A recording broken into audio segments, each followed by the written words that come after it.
सत श्री अकाल जी। The खालस TV देख रहे सारे दर्शकों का बहुत बहुत स्वागत है। पंजाब भारत और दुनिया भर के प्राइम टाइम दे विच मैं हरशरण कौर।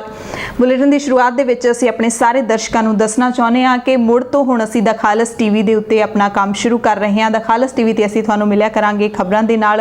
द खालस टीवी धर्म के जरिए असीं कुछ होर खास प्रोग्रामां के जरिए तुहाडे नाल जुड़िया करांगे। जिहड़ा द खालस टीवी का मसला तकनीकी तौर पर उलझिया होया सी ओह तुहाडे सब दीआं दुआवां दे सदका सुलझ गया। असीं अपने सारे प्यारे दर्शकों का धन्यवाद भी करते हैं जिहड़े सानू सपोर्ट करते हैं, साडा सहयोग करते हैं। बुलेटिन दे विच सब तो पहली खबर असीं तुहानूं दसांगे लेबनान तो, जिथे राजधानी बेरूत दे विच 4 अगस्त नूं एक जबरदस्त धमाका होया सी। उस धमाके दे विच 100 तो वध लोकां दी मौत हो चुकी है। हज़ारां लोग ने बुरी तरह जख्मी हो चुके ने। उत्थों दे लोग सहमे होए ने, सदमे दे विच ने। लोग कह रहे ने कि अज तक असीं अपनी जिंदगी दे विच धमाके की अजिही आवाज़ कदे नहीं सुनी सी जिसने पूरे बेरूत नूं ही हिला के रख दिता। वीडियोज़ तुसीं सारिआं ने देखियां होणगीआं। एक खबर उत्थों आई है कि 4 अगस्त नूं जिस वक्त धमाका होया उस वक्त लेबनान की राजधानी बेरूत दे विच एक जोड़े का विआह हो रहा सी। उस विआह की फोटोशूट हो रहा सी। दुल्हन है जिहड़ी वो फोटोशूट करवा रही सी। अचानक धमाका हुंदा है ते किस तरीके दे नाल वो होटल दे विच जाके अपनी जान बचाउंदी है। सब कुछ उथल पुथल हो जाता है, तहस नहस हो जाता है।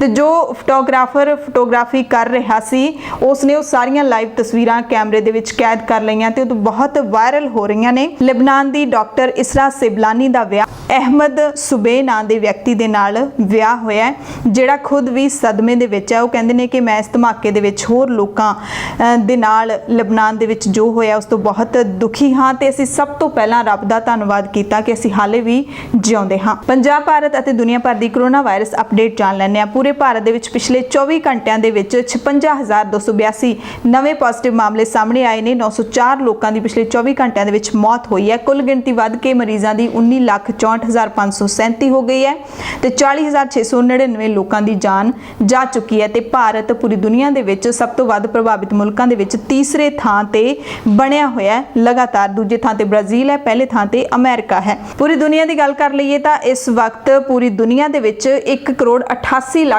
तो वध लोग कोरोना वायरस पॉजिटिव ने, जिन्हां दे विचों 1,13,00,000 तो वध लोग ठीक भी हो चुके हैं ते 7,06,000 लोगों की पूरी दुनिया के विच मौत हो चुकी है। पंजाब की गल कर लईए तो गिनती वधदी जा रही है।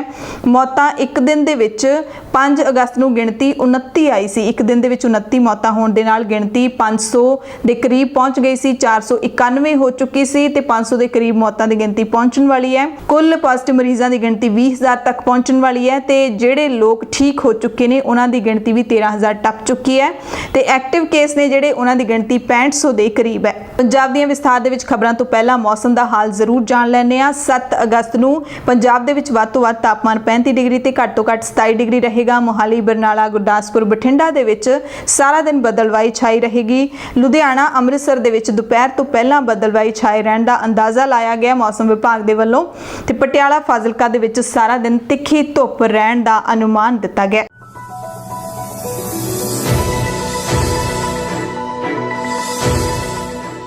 पंजाब दीआं अहम खबरां दे विच सब तो पहला जहरीली शराब के मसले ते ही गलबात करांगे। पिछले दिनी आम आदमी पार्टी के पंजाब के प्रधान अते MP भगवंत मान लभ रहे सी मुख मंत्री कैप्टन अमरिंदर सिंह नूं कि कैप्टन अमरिंदर सिंह गुआच गए ने, असीं उन्हां नूं लभण जा रहे हैं। पर भगवंत मान नूं पहला ही पुलिस ने गिरफ्तार कर लिया सी। उन्हां दे सिसवा फार्म दे विच पहुंचण तो पहला ही सारे आप लीडर गिरफ्तार करके पुलिस लै गई। पर खबर मिल रही है हुण कि मुख मंत्री कैप्टन अमरिंदर सिंह माझे दे विच पीड़तां दे परिवारां नूं मिलणगे जिन्हां दी मौत हुई है जहरीली शराब पीण दे कारण। भगवंत मान दा यही गिला सी कि इन्ना वड्डा दुखांत वापर रहा है, पर मुख मंत्री कैप्टन अमरिंदर सिंह अपने घर दे विचों अपने फार्म हाउस दे विचों निकल नहीं रहे। करीब 6 महीने हो चले ने जदों तो कोरोना वायरस की महामारी आई है। सुनन विच आया कि मुख मंत्री जी उत्थे ही आनंद मान रहे ने, कुदरत दा मीटिंग्स जरूर कर रहे ने, लोगों को मुखातब भी हो रहे ने, पर जिहड़ा एक जरिया है इंटरनेट दे दिता है ओहदे थ्रू। पर हुण मंग सी सारे लीडरां दी कि मुख मंत्री नूं ਪੀੜਤਾਂ ਦੇ ਘਰਾਂ ਦੇ ਵਿੱਚ ਜ਼ਰੂਰ ਜਾਣਾ ਚਾਹੀਦਾ ਹੈ। ਤਾਂ ਹੁਣ ਮੁੱਖ ਮੰਤਰੀ ਦੇ ਮੀਡੀਆ ਸਲਾਹਕਾਰ ਰਵੀਨ ਠਕੁਰਾਲ ਨੇ ਇਹ ਜਾਣਕਾਰੀ ਦਿੱਤੀ ਹੈ ਟਵਿੱਟਰ ਦੇ ਰਾਹੀਂ ਕਿ ਮੁੱਖ ਮੰਤਰੀ ਕੈਪਟਨ ਅਮਰਿੰਦਰ ਸਿੰਘ, ਪੰਜਾਬ ਕਾਂਗਰਸ ਦੇ ਪ੍ਰਧਾਨ ਸੁਨੀਲ ਜਾਖੜ, ਪੰਜਾਬ ਦੇ ਡੀਜੀਪੀ ਦਿਨਕਰ ਗੁਪਤਾ ਜ਼ਹਿਰੀਲੀ ਸ਼ਰਾਬ ਪੀਣ ਨਾਲ ਮਰਨ ਵਾਲੇ ਮ੍ਰਿਤਕਾਂ ਦੇ ਪਰਿਵਾਰਕ ਮੈਂਬਰਾਂ ਨੂੰ ਮਿਲਣ ਜਾਣਗੇ। ਮੁੱਖ ਮੰਤਰੀ ਦੇ ਨਾਲ CP-SCM ਸੁਰੇਸ਼ ਕੁਮਾਰ ਵੀ ਜਾਣਗੇ, ਯਾਨੀ ਕਿ ਸੂਬੇ ਦੇ ਮੁੱਖ ਪ੍ਰਿੰਸੀਪਲ ਸਕੱਤਰ ਨੇ ਜਿਹੜੇ ਸੁਰੇਸ਼ ਕੁਮਾਰ, ਉਹ ਵੀ ਮੁੱਖ ਮੰਤਰੀ ਦੇ ਨਾਲ ਜਾਣਗੇ। ਸੋ ਇਤਿਹਾਸ ਆਪਣੇ ਆਪ ਨੂੰ ਕਹਿੰਦੇ ਦੁਹਰਾਉਂਦਾ ਹੈ ਤੇ ਇਸੇ ਤਰ੍ਹਾਂ ਸਰਕਾਰਾਂ ਦਾ ਇਤਿਹਾਸ ਦੁਹਰਾਇਆ ਜਾ ਰਿਹਾ ਹੈ। ਜਦੋਂ 2010 ਦੇ ਵਿੱਚ, ਫਿਰ 2012 ਦੇ ਵਿੱਚ ਵੀ ਅਕਾਲੀਆਂ ਦੇ ਰਾਜ ਦੇ ਵੇਲੇ ਇਸੇ ਤਰ੍ਹਾਂ ਦੀਆਂ ਘਟਨਾਵਾਂ ਵਾਪਰੀਆਂ ਸੀ। ਮੌਤਾਂ ਦੀ ਗਿਣਤੀ ਉਦੋਂ ਬਹੁਤ ਘੱਟ ਸੀ ਹੁਣ ਦੇ ਨਾਲੋਂ, ਪਰ ਸਾਰਾ ਘਟਨਾਕ੍ਰਮ ਉਸੇ ਤਰ੍ਹਾਂ ਦੇ ਨਾਲ ਵਾਪਰ ਰਿਹਾ ਹੈ। ਪੀੜਤਾਂ ਦੇ ਪਰਿਵਾਰਾਂ ਦੇ ਘਰਾਂ ਦੇ ਵਿੱਚ ਸਿਆਸੀ ਲੀਡਰ ਜਾ ਰਹੇ ਨੇ। ਉਸ ਵੇਲੇ ਵੀ ਤਤਕਾਲੀ ਮੁੱਖ ਮੰਤਰੀ ਪਹੁੰਚੇ ਸੀ, ਉਪ ਮੁੱਖ ਮੰਤਰੀ ਵੀ ਪਹੁੰਚੇ ਸੀ। ਪੀੜਤ ਪਰਿਵਾਰਾਂ ਨੂੰ ਜਿਹੜਾ ਮੁਆਵਜ਼ਾ ਦੇਣ ਦਾ ਵੀ ਐਲਾਨ ਕੀਤਾ ਗਿਆ ਸੀ, ਮੈਜਿਸਟ੍ਰੇਟੀ ਜਾਂਚ ਦਾ ਐਲਾਨ ਕੀਤਾ ਗਿਆ ਸੀ, ਪਰ ਪੀੜਤ ਪਰਿਵਾਰ ਅੱਜ ਕਹਿੰਦੇ ਨੇ ਕਿ ਕੁਝ ਨਹੀਂ ਬਦਲਿਆ, ਨਾ ਉਦੋਂ ਨਾ ਹੁਣ। ਕੈਪਟਨ ਦੀ ਸਰਕਾਰ ਹੋਵੇ ਯਾਨੀ ਕਿ ਕਾਂਗਰਸ ਦੀ ਸਰਕਾਰ ਹੋਵੇ ਚਾਹੇ ਅਕਾਲੀ ਦਲ ਦੀ, ਕੁਝ ਵੀ ਨਹੀਂ ਬਦਲਿਆ ਦੋਨਾਂ ਸਰਕਾਰਾਂ ਦੇ ਵਿੱਚ। ਤੇ ਹੁਣ ਸ਼੍ਰੋਮਣੀ ਅਕਾਲੀ ਦਲ ਜਦੋਂ ਵਿਰੋਧੀ ਪਾਰਟੀ ਦੇ ਵਿੱਚ ਹੈ, ਕਾਂਗਰਸ ਸਰਕਾਰ ਦੀ ਵਿਰੋਧੀ ਪਾਰਟੀ ਦੇ ਵਜੋਂ ਵਿਚਰ ਰਿਹਾ ਹੈ, ਤਾਂ ਸ਼੍ਰੋਮਣੀ ਅਕਾਲੀ ਦਲ ਦੇ ਪ੍ਰਧਾਨ ਸੁਖਬੀਰ ਸਿੰਘ ਬਾਦਲ ਕੈਪਟਨ ਸਰਕਾਰ ਦੀ ਬਰਖਾਸਤਗੀ ਮੰਗ ਰਹੇ ਨੇ ਇਸ ਮੁੱਦੇ ਨੂੰ ਲੈ ਕੇ। ਉਸ ਵਕਤ ਹਾਲਾਂਕਿ ਉਹਨਾਂ ਦੀ ਸਰਕਾਰ ਨੇ ਵੀ ਮੈਜਿਸਟ੍ਰੇਟੀ ਜਾਂਚ ਦੇ ਐਲਾਨ ਕੀਤੇ ਸੀ, ਅੱਜ ਕੈਪਟਨ ਸਰਕਾਰ ਨੇ ਵੀ ਮੈਜਿਸਟ੍ਰੇਟੀ ਜਾਂਚ ਦੇ ਐਲਾਨ ਕੀਤੇ ਨੇ, ਪਰ ਅੱਜ ਸੁਖਬੀਰ ਬਾਦਲ ਨੂੰ ਇਹ ਜਾਂਚ ਮਨਜ਼ੂਰ ਨਹੀਂ ਹੈ। ਉਹ ਕਹਿੰਦੇ ਨੇ ਕਿ ਪੰਜਾਬ ਹਰਿਆਣਾ ਹਾਈ ਕੋਰਟ ਦੇ ਜੱਜ ਤੋਂ ਇਹ ਜਾਂਚ ਕਰਵਾਈ ਜਾਵੇ ਜਾਂ ਫਿਰ CBI ਤੋਂ ਇਹ ਜਾਂਚ ਕਰਵਾਈ ਜਾਵੇ। ਤੇ ਪੰਜਾਬ ਦੇ ਰਾਜਪਾਲ ਦੇ ਕੋਲ ਪਹੁੰਚੇ ਨੇ ਅਕਾਲੀ ਦਲ ਦੇ ਪ੍ਰਧਾਨ ਸੁਖਬੀਰ ਸਿੰਘ ਬਾਦਲ। ਅਕਾਲੀ ਦਲ BJP ਦਾ ਵਫਦ ਪਹੁੰਚਿਆ ਤੇ ਉਹਨਾਂ ਨੇ ਰਾਜਪਾਲ ਤੋਂ ਕੈਪਟਨ ਅਮਰਿੰਦਰ ਸਿੰਘ ਸਰਕਾਰ ਦੀ ਬਰਖਾਸਤਗੀ ਮੰਗੀ ਹੈ। ਸੁਖਬੀਰ ਸਿੰਘ ਬਾਦਲ ਤੇ BJP ਲੀਡਰ ਮਨੋਰੰਜਨ ਕਾਲੀਆ ਨੇ ਰਾਜਪਾਲ ਨੂੰ ਜ਼ਹਿਰੀਲੀ ਸ਼ਰਾਬ ਤਰਾਸਦੀ ਦੀ ਹਾਈ ਕੋਰਟ ਜਾਂ ਫਿਰ CBI ਜਾਂਚ ਕਰਵਾਉਣ ਦੇ ਹੁਕਮ ਦੇਣ ਦੀ ਅਪੀਲ ਵੀ ਕੀਤੀ ਹੈ। ਉਹਨਾਂ ਨੇ ਇਹ ਵੀ ਮੰਗ ਕੀਤੀ ਹੈ ਕਿ ਗੈਰ ਕਾਨੂੰਨੀ ਸ਼ਰਾਬ ਦੇ ਧੰਦੇ ਵਿੱਚ ਸ਼ਾਮਿਲ ਸਾਰੇ ਕਾਂਗਰਸੀਆਂ ਤੋਂ ਕੀਤੀ ਕਮਾਈ ਵਸੂਲਣ ਅਤੇ ਇਹਨਾਂ ਦੀਆਂ ਜਾਇਦਾਦਾਂ ਜ਼ਬਤ ਤੇ ਕੁਰਕ ਕਰਨ ਦੀ ਵੀ ਮੰਗ ਕੀਤੀ ਹੈ ਸੁਖਬੀਰ ਬਾਦਲ ਨੇ। ਅਕਾਲੀ BJP ਦੇ ਵਫਦ ਨੇ ਪੀੜਤ ਪਰਿਵਾਰਾਂ ਦੇ ਵੱਲੋਂ ਕਾਂਗਰਸੀ ਵਿਧਾਇਕ ਰਮਨਜੀਤ ਸਿੰਘ ਸਿੱਕੀ ਸਮੇਤ ਜਿਹੜੇ ਕਾਂਗਰਸੀਆਂ ਦੇ ਨਾਮ ਲਏ ਗਏ ਨੇ ਉਹਨਾਂ ਖਿਲਾਫ ਕਤਲ ਕੇਸ ਦਰਜ ਕਰਨ ਦੀ ਵੀ ਮੰਗ ਕੀਤੀ ਹੈ। ਹਾਲਾਂਕਿ ਪੰਜਾਬ ਦੇ ਮੁੱਖ ਮੰਤਰੀ ਕੈਪਟਨ ਅਮਰਿੰਦਰ ਸਿੰਘ 5 ਅਗਸਤ ਨੂੰ ਆਦੇਸ਼ ਦੇ ਵੀ ਚੁੱਕੇ ਨੇ ਕਿ ਜਿਹੜਾ ਵੀ ਇਸ ਜਾਂਚ ਦੇ ਵਿੱਚ, ਇਸ ਸਾਰੇ ਮਸਲੇ ਦੇ ਵਿੱਚ ਸਿੱਧਾ ਦੋਸ਼ੀ ਪਾਇਆ ਜਾਂਦਾ ਹੈ, ਸਿੱਧਾ ਜ਼ਿੰਮੇਵਾਰ ਪਾਇਆ ਜਾਂਦਾ ਹੈ, ਉਸ ਦੇ ਖਿਲਾਫ ਕਤਲ ਦਾ ਕੇਸ ਦਰਜ ਕੀਤਾ ਜਾਵੇ, ਕਤਲ ਦਾ ਮੁਕੱਦਮਾ ਚਲਾਇਆ ਜਾਵੇ। ਸੋ ਅਕਾਲੀ ਦਲ ਦੇ ਇਸ ਮੰਗ ਦੇ ਉੱਤੇ ਰਾਜਪਾਲ VP ਸਿੰਘ ਬਦਨੌਰ ਕੀ ਐਕਸ਼ਨ ਲੈਂਦੇ ਨੇ, ਕੀ ਕਾਰਵਾਈ ਕਰਦੇ ਨੇ, ਕੀ ਹੁਕਮ ਦਿੰਦੇ ਨੇ, ਇਹ ਵੀ ਦੇਖਣਾ ਅਹਿਮ ਰਹੇਗਾ। ਤੇ ਇਸ ਪੂਰੇ ਮਸਲੇ ਦੇ ਵਿੱਚ ਜਿਹੜੀ ਮੈਜਿਸਟ੍ਰੇਟੀ ਜਾਂਚ ਦੇ ਐਲਾਨ ਕੀਤੇ ਗਏ ਸੀ ਮੁੱਖ ਮੰਤਰੀ ਕੈਪਟਨ ਅਮਰਿੰਦਰ ਸਿੰਘ ਦੇ ਵੱਲੋਂ, ਉਸ ਟੀਮ ਨੇ ਹੁਣ ਜਾਂਚ ਸ਼ੁਰੂ ਕਰ ਦਿੱਤੀ ਹੈ। ਕੈਪਟਨ ਅਮਰਿੰਦਰ ਸਿੰਘ ਨੇ ਜਲੰਧਰ ਡਿਵੀਜ਼ਨ ਦੇ ਕਮਿਸ਼ਨਰ ਰਾਜਕਮਲ ਚੌਧਰੀ ਦੀ ਅਗਵਾਈ ਦੇ ਵਿੱਚ ਕਮੇਟੀ ਬਣਾਈ ਸੀ ਇਸ ਜਾਂਚ ਦੇ ਲਈ, ਤੇ ਰਾਜਕਮਲ ਚੌਧਰੀ ਨੇ ਅੰਮ੍ਰਿਤਸਰ ਜ਼ਿਲ੍ਹੇ ਦੇ ਬਚਤ ਭਵਨ ਦੇ ਵਿੱਚ ਪਹੁੰਚ ਕੇ ਤਿੰਨਾਂ ਜ਼ਿਲ੍ਹਿਆਂ ਦੇ ਪੁਲਿਸ ਅਧਿਕਾਰੀਆਂ, ਸਿਵਲ ਐਕਸਾਈਜ਼ ਸਮੇਤ ਸਿਹਤ ਵਿਭਾਗ ਦੇ ਉੱਚ ਅਧਿਕਾਰੀਆਂ ਦੇ ਨਾਲ ਮੀਟਿੰਗ ਕੀਤੀ। ਇਸ ਜਾਂਚ ਨੂੰ ਕਿਵੇਂ ਅੱਗੇ ਵਧਾਇਆ ਜਾਵੇ ਇਸ ਦੇ ਬਾਰੇ ਉਹਨਾਂ ਨੇ ਚਰਚਾ ਕੀਤੀ। ਜਾਂਚ ਕਮੇਟੀ ਦੇ ਵੱਲੋਂ ਕਿਸ ਤਰੀਕੇ ਦੇ ਨਾਲ ਜਾਂਚ ਕੀਤੀ ਜਾਏਗੀ ਇਸ ਦੇ ਬਾਰੇ ਰਾਜਕਮਲ ਚੌਧਰੀ ਨੇ ਮੀਡੀਆ ਨੂੰ ਦੱਸਿਆ ਕਿ ਕਮੇਟੀ ਵੱਖ-ਵੱਖ ਪਿੰਡਾਂ ਵਿੱਚ ਜਾ ਕੇ ਪੀੜਤਾਂ ਨੂੰ ਮਿਲੇਗੀ, ਜਿੱਥੇ-ਜਿੱਥੇ ਵੀ ਸ਼ਰਾਬ ਦਾ ਕਾਰੋਬਾਰ ਹੁੰਦਾ ਸੀ, ਕਿਸ ਤਰ੍ਹਾਂ ਹੁੰਦਾ ਸੀ, ਕਿਵੇਂ ਹੁੰਦਾ ਸੀ, ਕੌਣ-ਕੌਣ ਇਸ ਦੇ ਵਿੱਚ ਸ਼ਮੂਲੀਅਤ ਕਰਦਾ ਸੀ, ਇਹਨਾਂ ਤੱਥਾਂ ਦੀ ਸਾਰੀ ਜਾਣਕਾਰੀ ਹਾਸਲ ਕੀਤੀ ਜਾਏਗੀ। ਉਹ ਕਹਿੰਦੇ ਨੇ ਕਿ ਪੁਲਿਸ ਵੱਲੋਂ ਜਿਹੜੀ ਜਾਂਚ ਕੀਤੀ ਜਾ ਰਹੀ ਹੈ ਉਸ ਜਾਂਚ ਤੋਂ ਸਾਡੀ ਜਾਂਚ ਦਾ ਦਾਇਰਾ ਵੱਡਾ ਹੋਏਗਾ, ਹਰ ਪਹਿਲੂ ਨੂੰ ਬਰੀਕੀ ਦੇ ਨਾਲ ਅਸੀਂ ਵਾਚਾਂਗੇ। ਬਿਲਕੁਲ ਬਹੁਤ ਆਸ ਹੈ ਪੰਜਾਬ ਦੇ ਲੋਕਾਂ ਨੂੰ, ਕਿਉਂਕਿ ਦੁਨੀਆ ਭਰ ਦੇ ਵਿੱਚ ਜਿੱਥੇ ਵੀ ਬੈਠੇ ਪੰਜਾਬੀ ਨੇ ਉਹਨਾਂ ਨੂੰ ਇਸ ਘਟਨਾ ਨੇ ਬਹੁਤ ਦੁੱਖ ਪਹੁੰਚਾਇਆ ਹੈ। ਇੱਕ ਤਾਂ ਇਸ ਕਰਕੇ ਕਿ ਇੰਨੀਆਂ ਮੌਤਾਂ ਨੇ, ਦੂਸਰਾ ਇਸ ਕਰਕੇ ਕਿ ਸ਼ਰਾਬ ਦੇ ਨਾਲ ਮੌਤਾਂ ਹੋਈਆਂ ਨੇ। ਨਸ਼ਿਆਂ ਨੇ ਕਿਸ ਕਦਰ ਪੰਜਾਬ ਦਾ ਬੇੜਾ ਗਰਕ ਕੀਤਾ ਹੈ। ਪੰਜਾਬ ਦੇ ਵਿੱਚ ਜ਼ਿਆਦਾਤਰ ਮੌਤਾਂ ਅੱਜਕੱਲ ਨੌਜਵਾਨਾਂ ਦੀਆਂ ਚਿੱਟੇ ਨਾਲ ਤੇ ਜਾਂ ਫਿਰ ਜ਼ਹਿਰੀਲੀ ਸ਼ਰਾਬ ਦੇ ਨਾਲ ਹੋ ਰਹੀਆਂ ਨੇ। ਜ਼ਹਿਰੀਲੀ ਸ਼ਰਾਬ ਦੇ ਮਾਮਲੇ ਵਿੱਚ ਕਾਂਗਰਸੀ ਵੀ ਆਪਸ ਦੇ ਵਿੱਚ ਭਿੜ ਗਏ ਨੇ। ਆਪਣੀ ਹੀ ਸਰਕਾਰ ਖਿਲਾਫ ਝੰਡਾ ਚੁੱਕਣ ਵਾਲੇ ਦੋ ਕਾਂਗਰਸੀ ਸਾਂਸਦ ਪ੍ਰਤਾਪ ਸਿੰਘ ਬਾਜਵਾ ਅਤੇ ਸ਼ਮਸ਼ੇਰ ਸਿੰਘ ਦੂਲੋ ਨੂੰ ਹੁਣ ਪੰਜਾਬ ਕਾਂਗਰਸ ਦੇ ਵੱਲੋਂ ਪਾਰਟੀ ਵਿੱਚੋਂ ਬਾਹਰ ਦਾ ਰਸਤਾ ਦਿਖਾਉਣ ਦੇ ਲਈ ਮੰਗ ਕੀਤੀ ਜਾ ਰਹੀ ਹੈ। ਕੈਬਨਿਟ ਬੈਠਕ ਹੋਈ ਸੀ ਜਿਹੜੀ 5 ਅਗਸਤ ਨੂੰ, ਉਸ ਦੇ ਵਿੱਚ ਵੀ ਪੰਜਾਬ ਮੰਤਰੀ ਮੰਡਲ ਨੇ ਰਾਜ ਸਭਾ ਦੇ 2 ਸੰਸਦ ਮੈਂਬਰਾਂ ਨੂੰ ਅਨੁਸ਼ਾਸਨਹੀਨਤਾ ਦੇ ਕਾਰਨ ਤੁਰੰਤ ਪਾਰਟੀ ਵਿੱਚੋਂ ਬਾਹਰ ਕੱਢੇ ਜਾਣ ਦੀ ਮੰਗ ਕੀਤੀ ਹੈ। ਕੈਬਨਿਟ ਮੰਤਰੀਆਂ ਨੇ ਇੱਕ ਜੁਆਇੰਟ ਸਟੇਟਮੈਂਟ ਜਾਰੀ ਕਰਕੇ ਇਹ ਮੰਗ ਰੱਖੀ ਸੀ। ਇਸ ਤੋਂ ਪਹਿਲਾਂ ਪੰਜਾਬ ਪਾਰਟੀ ਪ੍ਰਧਾਨ ਸੁਨੀਲ ਜਾਖੜ ਵੀ ਇਸ ਮਸਲੇ ਦੇ ਵਿੱਚ ਹਾਈ ਕਮਾਂਡ ਨੂੰ ਚਿੱਠੀ ਲਿਖ ਚੁੱਕੇ ਨੇ ਤੇ ਦੋਵਾਂ ਦੇ ਖਿਲਾਫ ਸਖਤ ਕਾਰਵਾਈ ਦੀ ਮੰਗ ਕਰ ਚੁੱਕੇ ਨੇ ਕਿ ਇਹਨਾਂ ਨੇ ਪਾਰਟੀ ਦੇ ਅਨੁਸ਼ਾਸਨ ਨੂੰ ਭੰਗ ਕੀਤਾ ਹੈ। ਸੋ ਇਸ ਤਰ੍ਹਾਂ ਹੁੰਦਾ ਪਾਰਟੀਆਂ ਦੇ ਵਿੱਚ, ਜੇ ਕੋਈ ਲੀਡਰ ਸਵਾਲ ਚੁੱਕਦਾ ਹੈ ਆਪਣੀ ਹੀ ਪਾਰਟੀ ਦੀ ਕਿਸੇ ਕਾਰਵਾਈ ਦੇ ਖਿਲਾਫ, ਤਾਂ ਉਸ ਨੂੰ ਅਨੁਸ਼ਾਸਨ ਭੰਗ ਕਰਨ ਦਾ ਇਲਜ਼ਾਮ ਲਾਇਆ ਜਾਂਦਾ ਹੈ ਤੇ ਬਾਹਰ ਕੱਢਣ ਦੀ ਕੋਸ਼ਿਸ਼ ਕੀਤੀ ਜਾਂਦੀ ਹੈ। ਅਗਲੀ ਖਬਰ ਹਰਿਆਣਾ ਤੋਂ ਆ ਰਹੀ ਹੈ। ਵੱਡੀ ਖਬਰ ਹੈ, ਸਿਰਸਾ ਤੋਂ ਦਿਨ ਦਿਹਾੜੇ ਸਵਾਰੀਆਂ ਨਾਲ ਭਰੀ ਬੱਸ ਨੂੰ 3 ਜਣਿਆਂ ਨੇ ਅਗਵਾ ਕਰ ਲਿਆ ਸੀ। ਕਈ ਕਿਲੋਮੀਟਰ ਜਦੋਂ ਬੱਸ ਚਲੇਗੀ, ਬੱਸ ਕੰਡਕਟਰ ਨੂੰ ਪਤਾ ਲੱਗਿਆ ਕਿ ਗਲਤ ਥਾਂ ਤੇ ਗਲਤ ਰੂਟ ਤੇ ਬੱਸ ਜਾ ਰਹੀ ਹੈ, ਤਾਂ ਕੰਡਕਟਰ ਨੇ ਜ਼ਬਰਦਸਤੀ ਬੱਸ ਰੁਕਵਾਈ ਤੇ ਫਿਰ ਸਵਾਰੀਆਂ ਦਾ ਬਚਾਅ ਹੋਇਆ। ਬੱਸ ਸਿਰਸਾ ਦੇ ਬੱਸ ਅੱਡੇ ਦੇ ਉੱਤੇ ਹੀ ਬੱਸ ਖੜੀ ਸੀ, ਸਵਾਰੀਆਂ ਦੇ ਨਾਲ ਭਰੀ ਹੋਈ ਸੀ। 3 ਜਣੇ ਬੱਸ ਦੇ ਵਿੱਚ ਦਾਖਲ ਹੁੰਦੇ ਨੇ ਤੇ ਬੱਸ ਨੂੰ ਭਜਾ ਕੇ ਲੈ ਜਾਂਦੇ ਨੇ। ਕੰਡਕਟਰ ਨੂੰ ਵੀ ਇੱਕਦਮ ਪਤਾ ਨਹੀਂ ਲੱਗਦਾ, ਕਿਉਂਕਿ ਕੰਡਕਟਰ ਨੇ ਕਾਫੀ ਕੁਝ ਬੱਸ ਜਦੋਂ ਬੱਸ ਅੱਡੇ ਤੋਂ ਬਾਹਰ ਨਿਕਲਦੀ ਹੈ ਉਦੋਂ ਤੱਕ ਜਿਹੜਾ ਕਾਫੀ ਫਾਰਮੈਲਿਟੀਜ਼ ਵਗੈਰਾ ਪੂਰੀਆਂ ਕਰਨੀਆਂ ਹੁੰਦੀਆਂ ਨੇ ਬੱਸ ਸਟੈਂਡ ਦੀਆਂ, ਤੇ ਜਦੋਂ ਬਾਹਰ ਨਿਕਲਦੀ ਹੈ ਬੱਸ ਦੇ ਵਿੱਚੋਂ ਚੜ੍ਹਦਾ ਹੈ। ਫਿਰ ਜਦੋਂ ਬੱਸ ਹੋਰ ਰਾਹ ਤੇ ਚਲੀ ਜਾਂਦੀ ਹੈ ਫਿਰ ਪਤਾ ਲੱਗਦਾ ਕੰਡਕਟਰ ਨੂੰ। ਜ਼ਬਰਦਸਤੀ ਬੱਸ ਨੂੰ ਰੁਕਵਾਇਆ ਤੇ ਤੁਰੰਤ ਇਸ ਦੀ ਸੂਚਨਾ ਰੋਡਵੇਜ਼ ਦੇ ਉੱਚ ਅਧਿਕਾਰੀਆਂ ਤੇ ਪੁਲਿਸ ਨੂੰ ਦਿੱਤੀ ਗਈ। ਪੁਲਿਸ ਨੇ ਮੌਕੇ ਤੇ ਪਹੁੰਚ ਕੇ ਤਿੰਨੇ ਅਗਵਾਕਾਰਾਂ ਨੂੰ ਕਾਬੂ ਕਰ ਲਿਆ।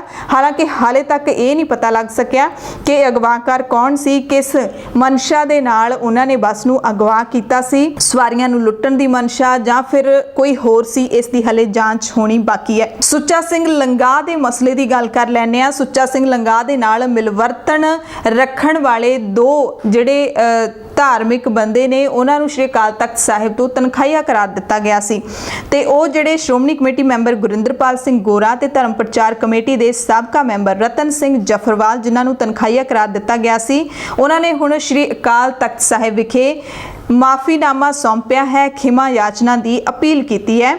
ਮੰਗਲਵਾਰ ਨੂੰ 5 ਸਿੰਘ ਸਾਹਿਬਾਨਾਂ ਨੇ ਅਕਾਲ ਤਖਤ ਸਾਹਿਬ ਦੀ ਫਸੀਲ ਤੋਂ ਇਹ ਫੈਸਲਾ ਸੁਣਾਇਆ ਸੀ ਕਿ ਜਿਨ੍ਹਾਂ ਨੇ ਵੀ ਸੁੱਚਾ ਸਿੰਘ ਲੰਗਾਹ ਦੇ ਨਾਲ ਮਿਲਵਰਤਨ ਰੱਖਿਆ ਹੈ, ਕਿਉਂਕਿ ਸੁੱਚਾ ਸਿੰਘ ਲੰਗਾਹ ਪੰਥ ਵਿੱਚੋਂ ਛੇਕਿਆ ਹੋਇਆ ਬੰਦਾ ਹੈ, ਇਸ ਕਰਕੇ ਜਿਹੜੇ ਉਹਨਾਂ ਦੇ ਨਾਲ ਮਿਲਵਰਤਨ ਰੱਖਦੇ ਨੇ ਉਹਨਾਂ ਨੂੰ ਅਸੀਂ ਤਨਖਾਹੀਆ ਕਰਾਰ ਦਿੰਦੇ ਹਾਂ, ਯਾਨੀ ਕਿ ਧਾਰਮਿਕ ਸਜ਼ਾ ਜਿਹੜੀ ਉਹ ਲਾਈ ਜਾਂਦੀ ਹੈ ਤਨਖਾਹੀਆ ਕਰਾਰ ਦੇ ਕੇ।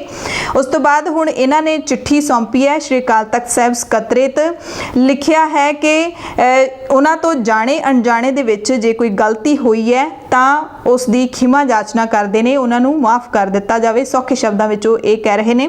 ਮੀਡੀਆ ਨਾਲ ਵੀ ਗੱਲਬਾਤ ਕੀਤੀ ਦੋਵਾਂ ਨੇ। ਗੋਰਾ ਤੇ ਜਫਰਵਾਲ ਨੇ ਕਿਹਾ ਕਿ ਸੁੱਚਾ ਸਿੰਘ ਲੰਗਾਹ ਦੇ ਨਾਲ ਅੰਮ੍ਰਿਤ ਸੰਚਾਰ ਸਮਾਗਮ ਦੇ ਵਿੱਚੋਂ ਸ਼ਾਮਲ ਨਹੀਂ ਹੋਏ। ਸੋਸ਼ਲ ਮੀਡੀਆ ਤੇ ਜੋ ਵੀ ਤਸਵੀਰਾਂ ਵਾਇਰਲ ਹੋ ਰਹੀਆਂ ਨੇ ਉਹਨਾਂ ਦੇ ਨਾਲ ਛੇੜਛਾੜ ਕੀਤੀ ਗਈ ਹੈ ਤੇ ਸਾਨੂੰ ਬਦਨਾਮ ਕਰਨ ਦੀ ਕੋਸ਼ਿਸ਼ ਕੀਤੀ ਗਈ ਹੈ। ਹੁਣ ਦੇਖਦੇ ਹਾਂ ਕਿ ਸ਼੍ਰੀ ਅਕਾਲ ਤਖਤ ਸਾਹਿਬ ਦੇ ਜਥੇਦਾਰ ਇਸ ਦੇ ਉੱਤੇ ਕੀ ਪ੍ਰਤੀਕਰਮ ਦਿੰਦੇ ਨੇ, ਉਹਨਾਂ ਦੀ ਮਾਫੀ ਮਨਜ਼ੂਰ ਹੁੰਦੀ ਹੈ ਜਾਂ ਨਹੀਂ ਹੁੰਦੀ। ਅਗਲੀ ਖਬਰ ਵੀ ਸੂਬੇ ਦੀਆਂ ਧਾਰਮਿਕ ਸਫਾਂ ਦੇ ਨਾਲ ਜੁੜੀ ਹੋਈ ਹੈ। ਪੰਥਕ ਅਕਾਲੀ ਲਹਿਰ ਦੇ ਪ੍ਰਧਾਨ ਤੇ ਸ਼੍ਰੀ ਅਕਾਲ ਤਖਤ ਸਾਹਿਬ ਦੇ ਸਾਬਕਾ ਜਥੇਦਾਰ ਭਾਈ ਰਣਜੀਤ ਸਿੰਘ ਨੇ ਪੰਥਕ ਅਕਾਲੀ ਲਹਿਰ ਦੀ ਸੂਬਾ ਪੱਧਰੀ ਟੀਮ ਦਾ ਐਲਾਨ ਕੀਤਾ ਹੈ। ਮੋਹਾਲੀ ਦੇ ਵਿੱਚ ਪਾਰਟੀ ਦੇ ਦਫ਼ਤਰ ਦੇ ਵਿੱਚ ਜਿਹੜੇ ਪੰਥਕ ਅਕਾਲੀ ਲਹਿਰ ਦੇ ਲੀਡਰ ਨੇ ਉਹ ਇਕੱਠੇ ਹੋਏ ਨੇ ਤੇ ਜਿਹੜੇ ਪੰਥਕ ਅਕਾਲੀ ਲਹਿਰ ਦੇ ਪ੍ਰਧਾਨ ਭਾਈ ਰਣਜੀਤ ਸਿੰਘ ਨੇ ਉਹਨਾਂ ਨੇ ਸਟੇਟ ਬਾਡੀ ਅਨਾਉਂਸ ਕਰਦਿਆਂ ਕਿਹਾ ਕਿ ਪੰਥਕ ਅਕਾਲੀ ਲਹਿਰ ਦਾ ਦਾਇਰਾ ਇਸ ਵਕਤ ਪੂਰੇ ਪੰਜਾਬ ਦੇ ਵਿੱਚ ਫੈਲ ਚੁੱਕਿਆ ਹੈ। ਆਉਣ ਵਾਲੇ ਸਮੇਂ ਵਿੱਚ ਕੋਈ ਵੀ ਫੈਸਲਾ, ਨੀਤੀਆਂ ਜਾਂ ਫਿਰ ਕੋਈ ਵੀ ਪ੍ਰੋਗਰਾਮ ਜਿਹੜਾ ਉਲੀਕਿਆ ਜਾਏਗਾ ਉਹ ਸਟੇਟ ਬਾਡੀ ਹੀ ਤੈਅ ਕਰੇਗੀ।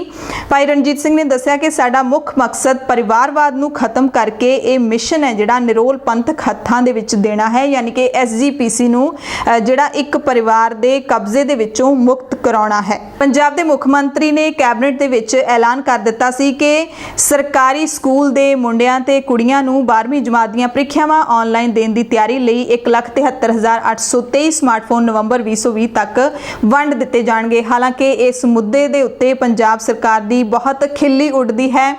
ਜਿਹੜੇ ਪੰਜਾਬ ਦੇ ਨੌਜਵਾਨਾਂ ਨੇ ਮੁਫਤ ਸਮਾਰਟਫੋਨ ਦੇ ਲਈ ਅਪਲਾਈ ਕੀਤਾ ਸੀ ਉਹਨਾਂ ਨੂੰ ਵੀ ਉਹਨਾਂ ਦੇ ਦੋਸਤ ਮਿੱਤਰ ਰਿਸ਼ਤੇਦਾਰ ਘਰ ਦੇ ਮਜ਼ਾਕ ਵੀ ਕਰਦੇ ਨੇ ਕਿ ਤੁਹਾਡੇ ਸਮਾਰਟਫੋਨ ਜਿਹੜੇ ਮੁਫਤ ਮਿਲਨੇ ਸੀ ਉਹ ਕਿੱਥੇ ਨੇ ਕੈਪਟਨ ਸਾਹਿਬ ਵਾਲੇ। ਸੋ ਹੁਣ ਕੈਪਟਨ ਸਰਕਾਰ ਨੇ ਕਿਹਾ ਕਿ ਇਹਦੇ ਵਿੱਚ ਹੁਣ ਚੀਨ ਦਾ ਕੋਈ ਹੱਥ ਨਹੀਂ ਰਿਹਾ ਹੈਗਾ। ਪਹਿਲਾਂ ਕੈਪਟਨ ਸਾਹਿਬ ਨੇ ਬਿਆਨ ਦਿੱਤਾ ਸੀ ਕਿ ਚੀਨ ਦੇ ਵਿੱਚ ਕਰੋਨਾ ਵਾਇਰਸ ਫੈਲ ਚੁੱਕਿਆ, ਇਸ ਕਰਕੇ ਜਿਹੜੇ ਫੋਨਾਂ ਦੀ ਡਿਲੀਵਰੀ ਹੈ ਉਹ ਰੁਕ ਗਈ ਹੈ। ਪਰ ਹੁਣ ਵਿੱਤ ਮੰਤਰੀ ਮਨਪ੍ਰੀਤ ਬਾਦਲ ਨੇ ਸਾਫ਼ ਕਰ ਦਿੱਤਾ ਸੀ ਪਿਛਲੇ ਦਿਨੀ ਕਿ ਚੀਨ ਦਾ ਹੁਣ ਵਿੱਚ ਕੋਈ ਲੈਣਾ ਦੇਣਾ ਨਹੀਂ ਰਿਹਾ। ਅਸੀਂ ਫੋਨ ਨੇ ਜਿਹੜੇ ਅਰੇਂਜ ਕਰ ਲਏ ਨੇ, 50,000 ਫੋਨ ਅਰੇਂਜ ਹੋ ਚੁੱਕੇ ਨੇ, ਪਹੁੰਚ ਚੁੱਕੇ ਨੇ ਪੰਜਾਬ ਦੇ ਵਿੱਚ, ਤੇ ਬਾਕੀ ਸਾਰੇ ਨੇ ਜਿਹੜੇ ਉਹ ਪਹੁੰਚ ਜਾਣਗੇ ਤੇ ਨਵੰਬਰ ਤੱਕ ਸਾਰੇ ਵੰਡ ਦਿੱਤੇ ਜਾਣਗੇ। ਸੋ ਆਸ ਕਰਦੇ ਹਾਂ ਕਿ ਇਸ ਵਾਰ ਕੈਪਟਨ ਸਾਹਿਬ ਇਹ ਵਾਅਦਾ ਜ਼ਰੂਰ ਪੂਰਾ ਕਰਨਗੇ ਤਾਂ ਕਿ ਮੁੜ ਤੋਂ ਉਹਨਾਂ ਦਾ ਮਜ਼ਾਕ ਹੈ ਜਿਹੜਾ ਉਹਨਾਂ ਦੇ ਇਸ ਵਾਅਦੇ ਦਾ ਨਾ ਉੱਡ ਸਕੇ ਪੰਜਾਬ ਦੇ ਵਿੱਚ। ਕੋਰੋਨਾ ਵਾਇਰਸ ਮਹਾਮਾਰੀ ਦੇ ਦੌਰਾਨ ਮਾਰਚ ਤੋਂ ਲੈ ਕੇ ਲਗਾਤਾਰ ਜੁਲਾਈ ਤੱਕ ਪੰਜਾਬ ਦੇ ਵਿੱਚ ਜਿਮ ਤੇ ਯੋਗਾ ਸੈਂਟਰ ਬੰਦ ਰਹੇ। ਪਿਛਲੇ ਐਲਾਨ ਦੇ ਵਿੱਚ ਕੇਂਦਰ ਸਰਕਾਰ ਨੇ 5 ਅਗਸਤ ਤੋਂ ਜਿਮ ਖੋਲ੍ਹਣ ਨੂੰ ਹਰੀ ਝੰਡੀ ਦੇ ਦਿੱਤੀ ਸੀ ਤੇ ਪੰਜਾਬ ਸਰਕਾਰ ਨੇ ਵੀ ਇਸ ਨਿਰਦੇਸ਼ ਨੂੰ ਮੰਨ ਲਿਆ ਸੀ ਤੇ ਆਖਿਰਕਾਰ 5 ਅਗਸਤ ਤੋਂ ਸੂਬੇ ਦੇ ਵਿੱਚ ਜਿਮ ਨੇ ਜਿਹੜੇ ਉਹ ਨਵੀਆਂ ਹਦਾਇਤਾਂ ਦੇ ਨਾਲ ਖੁੱਲੇ। ਹਾਲਾਂਕਿ ਪਹਿਲਾਂ ਵਰਗਾ ਮਾਹੌਲ ਦੇਖਣ ਨੂੰ ਨਹੀਂ ਮਿਲਿਆ। ਕਈ ਲੋਕਾਂ ਨੂੰ ਤਾਂ ਹੁਣ ਆਦਤ ਹੀ ਪੈ ਗਈ ਹੈ ਕਿ ਉਹ ਜਿਮ ਤੋਂ ਬਿਨਾਂ ਸਰਵਾਈਵ ਕਰ ਸਕਦੇ ਨੇ। ਉਹਨਾਂ ਨੇ ਬਾਹਰ ਐਕਸਰਸਾਈਜ਼ ਆਪਣੀ ਸ਼ੁਰੂ ਕਰ ਦਿੱਤੀ ਹੈ। ਸਾਈਕਲਿੰਗ ਦਾ ਬਹੁਤ ਰੁਝਾਨ ਵੱਧ ਗਿਆ ਹੈ ਪੰਜਾਬ ਦੇ ਵਿੱਚ, ਚੰਡੀਗੜ੍ਹ ਦੇ ਵਿੱਚ ਤੇ ਪੂਰੇ ਦੇਸ਼ ਦੀ ਜੇ ਗੱਲ ਕਰ ਲਈਏ ਜਾਂ ਪੂਰੀ ਦੁਨੀਆ ਦੀ ਗੱਲ ਕਰ ਲਈਏ, ਸਾਈਕਲਿੰਗ ਦਾ ਜਿਹੜਾ ਇੱਕ ਕਹਿੰਦੇ ਨੇ ਕਿ ਦੌਰ ਮੁੜ ਤੋਂ ਸ਼ੁਰੂ ਹੋ ਗਿਆ ਹੈਗਾ।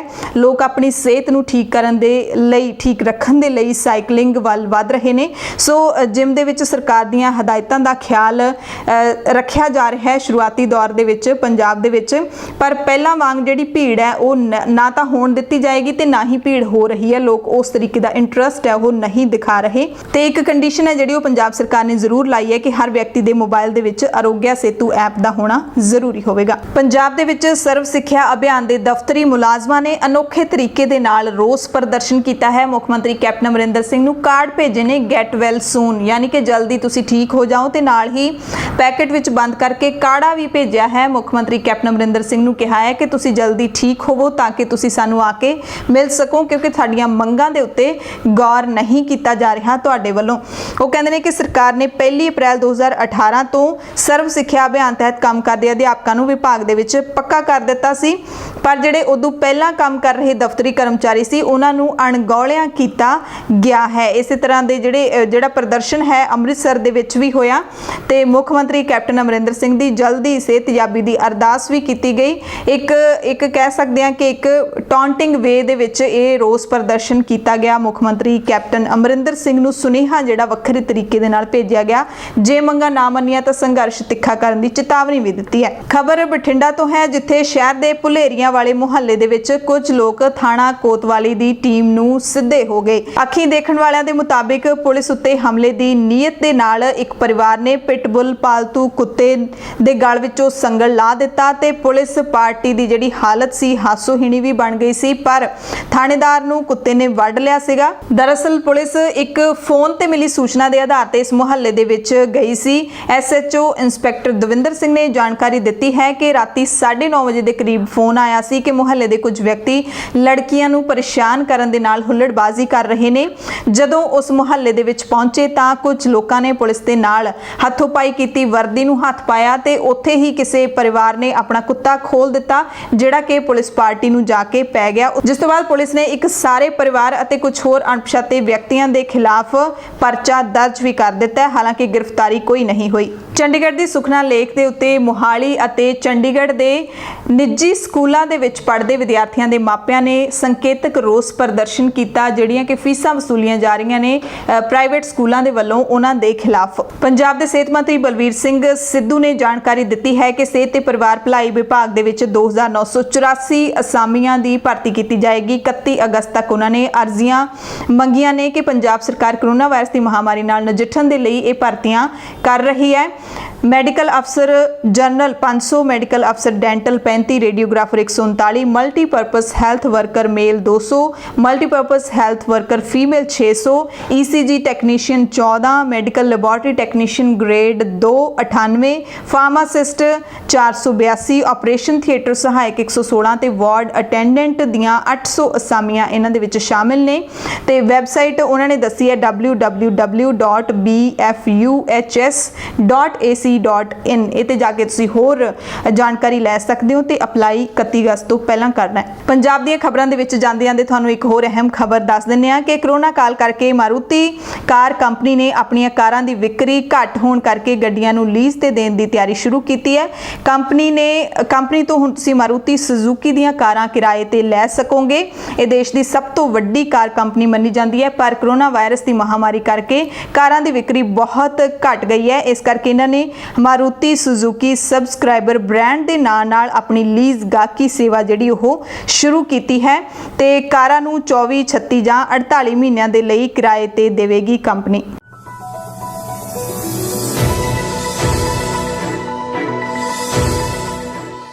ਪੂਰੇ ਭਾਰਤ ਦੀਆਂ ਅੱਜ ਦੀਆਂ ਖਬਰਾਂ ਦੇ ਵਿੱਚ ਸਭ ਤੋਂ ਪਹਿਲਾਂ ਚਰਚਾ ਕਰਾਂਗੇ ਕਿ ਪਿਛਲੇ ਕਈ ਦਿਨਾਂ ਤੋਂ ਅੱਜ ਤੱਕ ਲਗਾਤਾਰ ਭਾਰਤੀ ਮੀਡੀਆ ਦੇ ਵਿੱਚ ਕੀ ਚਲਾਇਆ ਜਾ ਰਿਹਾ ਹੈ। 5 ਅਗਸਤ ਨੂੰ ਭਾਰਤ ਦੇ ਵਿੱਚ ਅਯੋਧਿਆ ਦੇ ਵਿੱਚ ਰਾਮ ਮੰਦਿਰ ਦੀ ਨੀਂਹ ਰੱਖੀ ਜਾਣੀ ਸੀ। ਰਾਮ ਮੰਦਿਰ ਦੇ ਨਿਰਮਾਣ ਦੀ ਨੀਂਹ ਰੱਖਣ ਦੇ ਲਈ ਪ੍ਰਧਾਨ ਮੰਤਰੀ ਨਰਿੰਦਰ ਮੋਦੀ ਖੁਦ ਪਹੁੰਚੇ।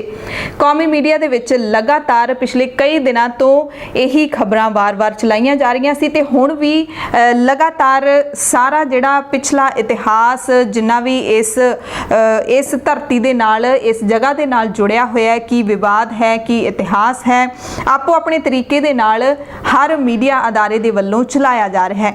ਗੱਲ ਸਿਰਫ ਭਾਰਤੀ ਮੀਡੀਆ ਦੀ ਹੀ ਨਹੀਂ ਹੈ, ਕੌਮਾਂਤਰੀ ਮੀਡੀਆ ਦੀ ਵੀ ਗੱਲ ਕਰ ਲਈਏ ਤਾਂ ਕੌਮਾਂਤਰੀ ਮੀਡੀਆ ਦੇ ਵਿੱਚ ਵੀ ਹੈਡਲਾਈਨਸ ਦੇ ਵਿੱਚ ਇਸ ਖਬਰ ਨੂੰ ਛਾਪਿਆ ਗਿਆ। ਖਾਸ ਤੌਰ ਤੇ ਪ੍ਰਧਾਨ ਮੰਤਰੀ ਨਰਿੰਦਰ ਮੋਦੀ ਦੇ ਕੱਪੜਿਆਂ ਦੀ ਬੜੀ ਚਰਚਾ ਕੀਤੀ ਜਾ ਰਹੀ ਹੈ ਕੌਮੀ ਮੀਡੀਆ ਦੇ ਵਿੱਚ। PM ਨਰਿੰਦਰ ਮੋਦੀ ਕੀ ਪਹਿਨ ਕੇ ਆਏ, ਕਿਸ ਤਰ੍ਹਾਂ ਉਹਨਾਂ ਨੇ ਮੱਥਾ ਟੇਕਿਆ, ਕਿਵੇਂ ਉਹਨਾਂ ਨੇ ਜਿਹੜਾ ਹੈ ਪੂਜਨ ਕੀਤਾ, ਭੂਮੀ ਪੂਜਨ ਦੇ ਵਿੱਚ ਕਿਵੇਂ ਸ਼ਾਮਿਲ ਹੋਏ, ਕੀ ਉਹਨਾਂ ਦੇ ਭਾਸ਼ਣ ਦੀ ਅਹਿਮ ਗੱਲ ਸੀ, ਇਹੀ ਚਰਚਾ ਹੈਗੀ ਹੈ ਜਿਹੜੀ ਉਹ ਵਾਰ-ਵਾਰ ਕੀਤੀ ਜਾ ਰਹੀ ਹੈ।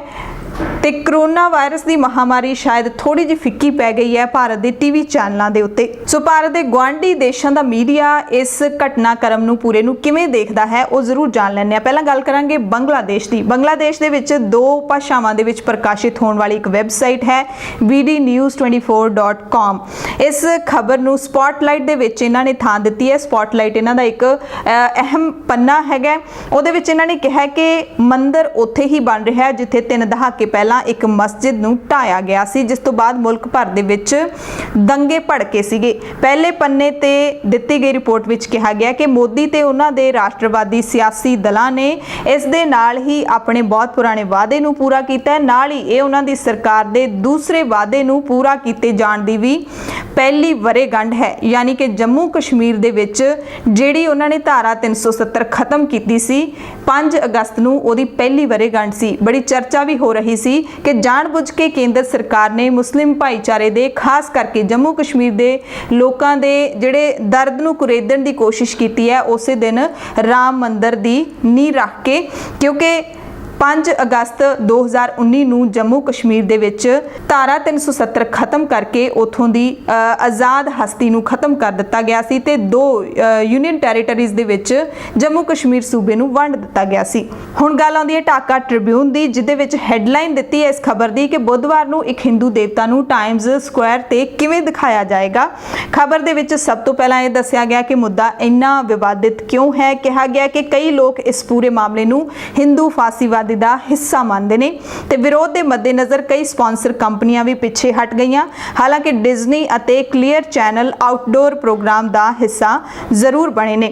ਅੰਤਰਰਾਸ਼ਟਰੀ ਪੇਜ ਦੇ ਵਿੱਚ ਦੂਜੀ ਖਬਰ ਦੇ ਵਿੱਚ ਇਹ ਕਿਹਾ ਗਿਆ ਹੈ ਕਿ ਹਾਲਾਂਕਿ ਉਹਨਾਂ ਦੇ ਇੱਕ ਮੰਤਰੀ ਨੂੰ ਕੋਵਿਡ-19 ਹੋ ਗਿਆ, ਪਰ ਪ੍ਰਧਾਨ ਮੰਤਰੀ ਸਮਾਗਮ ਦੇ ਵਿੱਚ ਸ਼ਾਮਲ ਹੋਣ ਲਈ ਅਯੋਧਿਆ ਜਾ ਰਹੇ ਨੇ। ਨਰਿੰਦਰ ਮੋਦੀ ਦੇ ਭਾਸ਼ਣ ਦੇ ਉਸ ਹਿੱਸੇ ਨੂੰ ਹੈਡਲਾਈਨ ਬਣਾਇਆ ਗਿਆ ਜਿਹਦੇ ਵਿੱਚ ਮੋਦੀ ਨੇ ਕਿਹਾ ਸੀ ਕਿ ਸਦੀਆਂ ਦਾ ਇੰਤਜ਼ਾਰ ਖਤਮ ਹੋਇਆ। ਖਬਰ ਵਿੱਚ ਕਿਹਾ ਗਿਆ ਕਿ ਅਯੋਧਿਆ ਦੇ ਬਹੁਤ ਸਾਰੇ ਮੁਸਲਮਾਨਾਂ ਨੇ ਵੀ ਮੰਦਿਰ ਦੇ ਨਿਰਮਾਣ ਦਾ ਸਵਾਗਤ ਕੀਤਾ ਹੈ, ਇਸ ਉਮੀਦ ਵਿੱਚ ਕਿ ਇਸ ਤੋਂ ਬਾਅਦ ਹਿੰਦੂ ਮੁਸਲਮਾਨਾਂ ਦੇ ਵਿੱਚ ਜਿਹੜੀ ਨਫ਼ਰਤ ਭਰੀ ਹੋਈ ਹੈ ਉਹ ਸ਼ਾਇਦ ਠੀਕ ਹੋ ਜਾਏਗੀ। ਪਰ ਅਖਬਾਰ ਦੀ ਖਬਰ ਦੇ ਵਿੱਚ ਇਹ ਵੀ ਕਿਹਾ ਹੈ ਕਿ ਇੱਕ ਪ੍ਰਭਾਵਸ਼ਾਲੀ ਮੁਸਲਿਮ ਜਥੇਬੰਦੀ ਨੇ ਮੰਦਿਰ ਦੇ ਨਿਰਮਾਣ ਦਾ ਵਿਰੋਧ ਕੀਤਾ ਹੈ, ਜਿਸ ਵਿੱਚ ਉਹਨਾਂ ਨੇ ਨਾਇਨਸਾਫੀ, ਦਬਾਉਣ ਵਾਲੀ, ਸ਼ਰਮਨਾਕ ਅਤੇ ਬਹੁ ਗਿਣਤੀ ਭਾਈਚਾਰੇ ਨੂੰ ਲੁਭਾਉਣ ਵਾਲਾ ਫੈਸਲਾ ਕਰਾਰ ਦਿੱਤਾ ਹੈ। ਸੋ ਇਹ ਕੁਝ ਅਖਬਾਰਾਂ ਦੀ ਗੱਲ ਕੀਤੀ ਆਪਾਂ ਜਿਹੜੇ ਕਿ ਭਾਰਤ ਦੇ ਗੁਆਂਢੀ ਮੁਲਕਾਂ ਦੇ ਹੈਗੇ ਨੇ। ਹੁਣ ਇਹ ਵੀ ਚਰਚਾ ਹੋ ਰਹੀ ਹੈ ਕਿ RSS ਦੇ ਏਜੰਡੇ ਤੇ ਹੁਣ ਹੋਰ ਕਿਹੜੇ ਪ੍ਰੋਜੈਕਟ ਹੋਣਗੇ, ਕਿਉਂਕਿ ਖਾਸ ਤੌਰ ਤੇ ਇਸ ਪ੍ਰੋਜੈਕਟ ਦਾ ਸਿਹਰਾ RSS ਦੇ ਮੁਖੀ ਮੋਹਨ ਭਾਗਵਤ ਨੇ ਇਸ ਪ੍ਰੋਗਰਾਮ ਦੇ ਵਿੱਚ ਆਪਣੇ ਸਿਰ ਤੇ ਲਿਆ।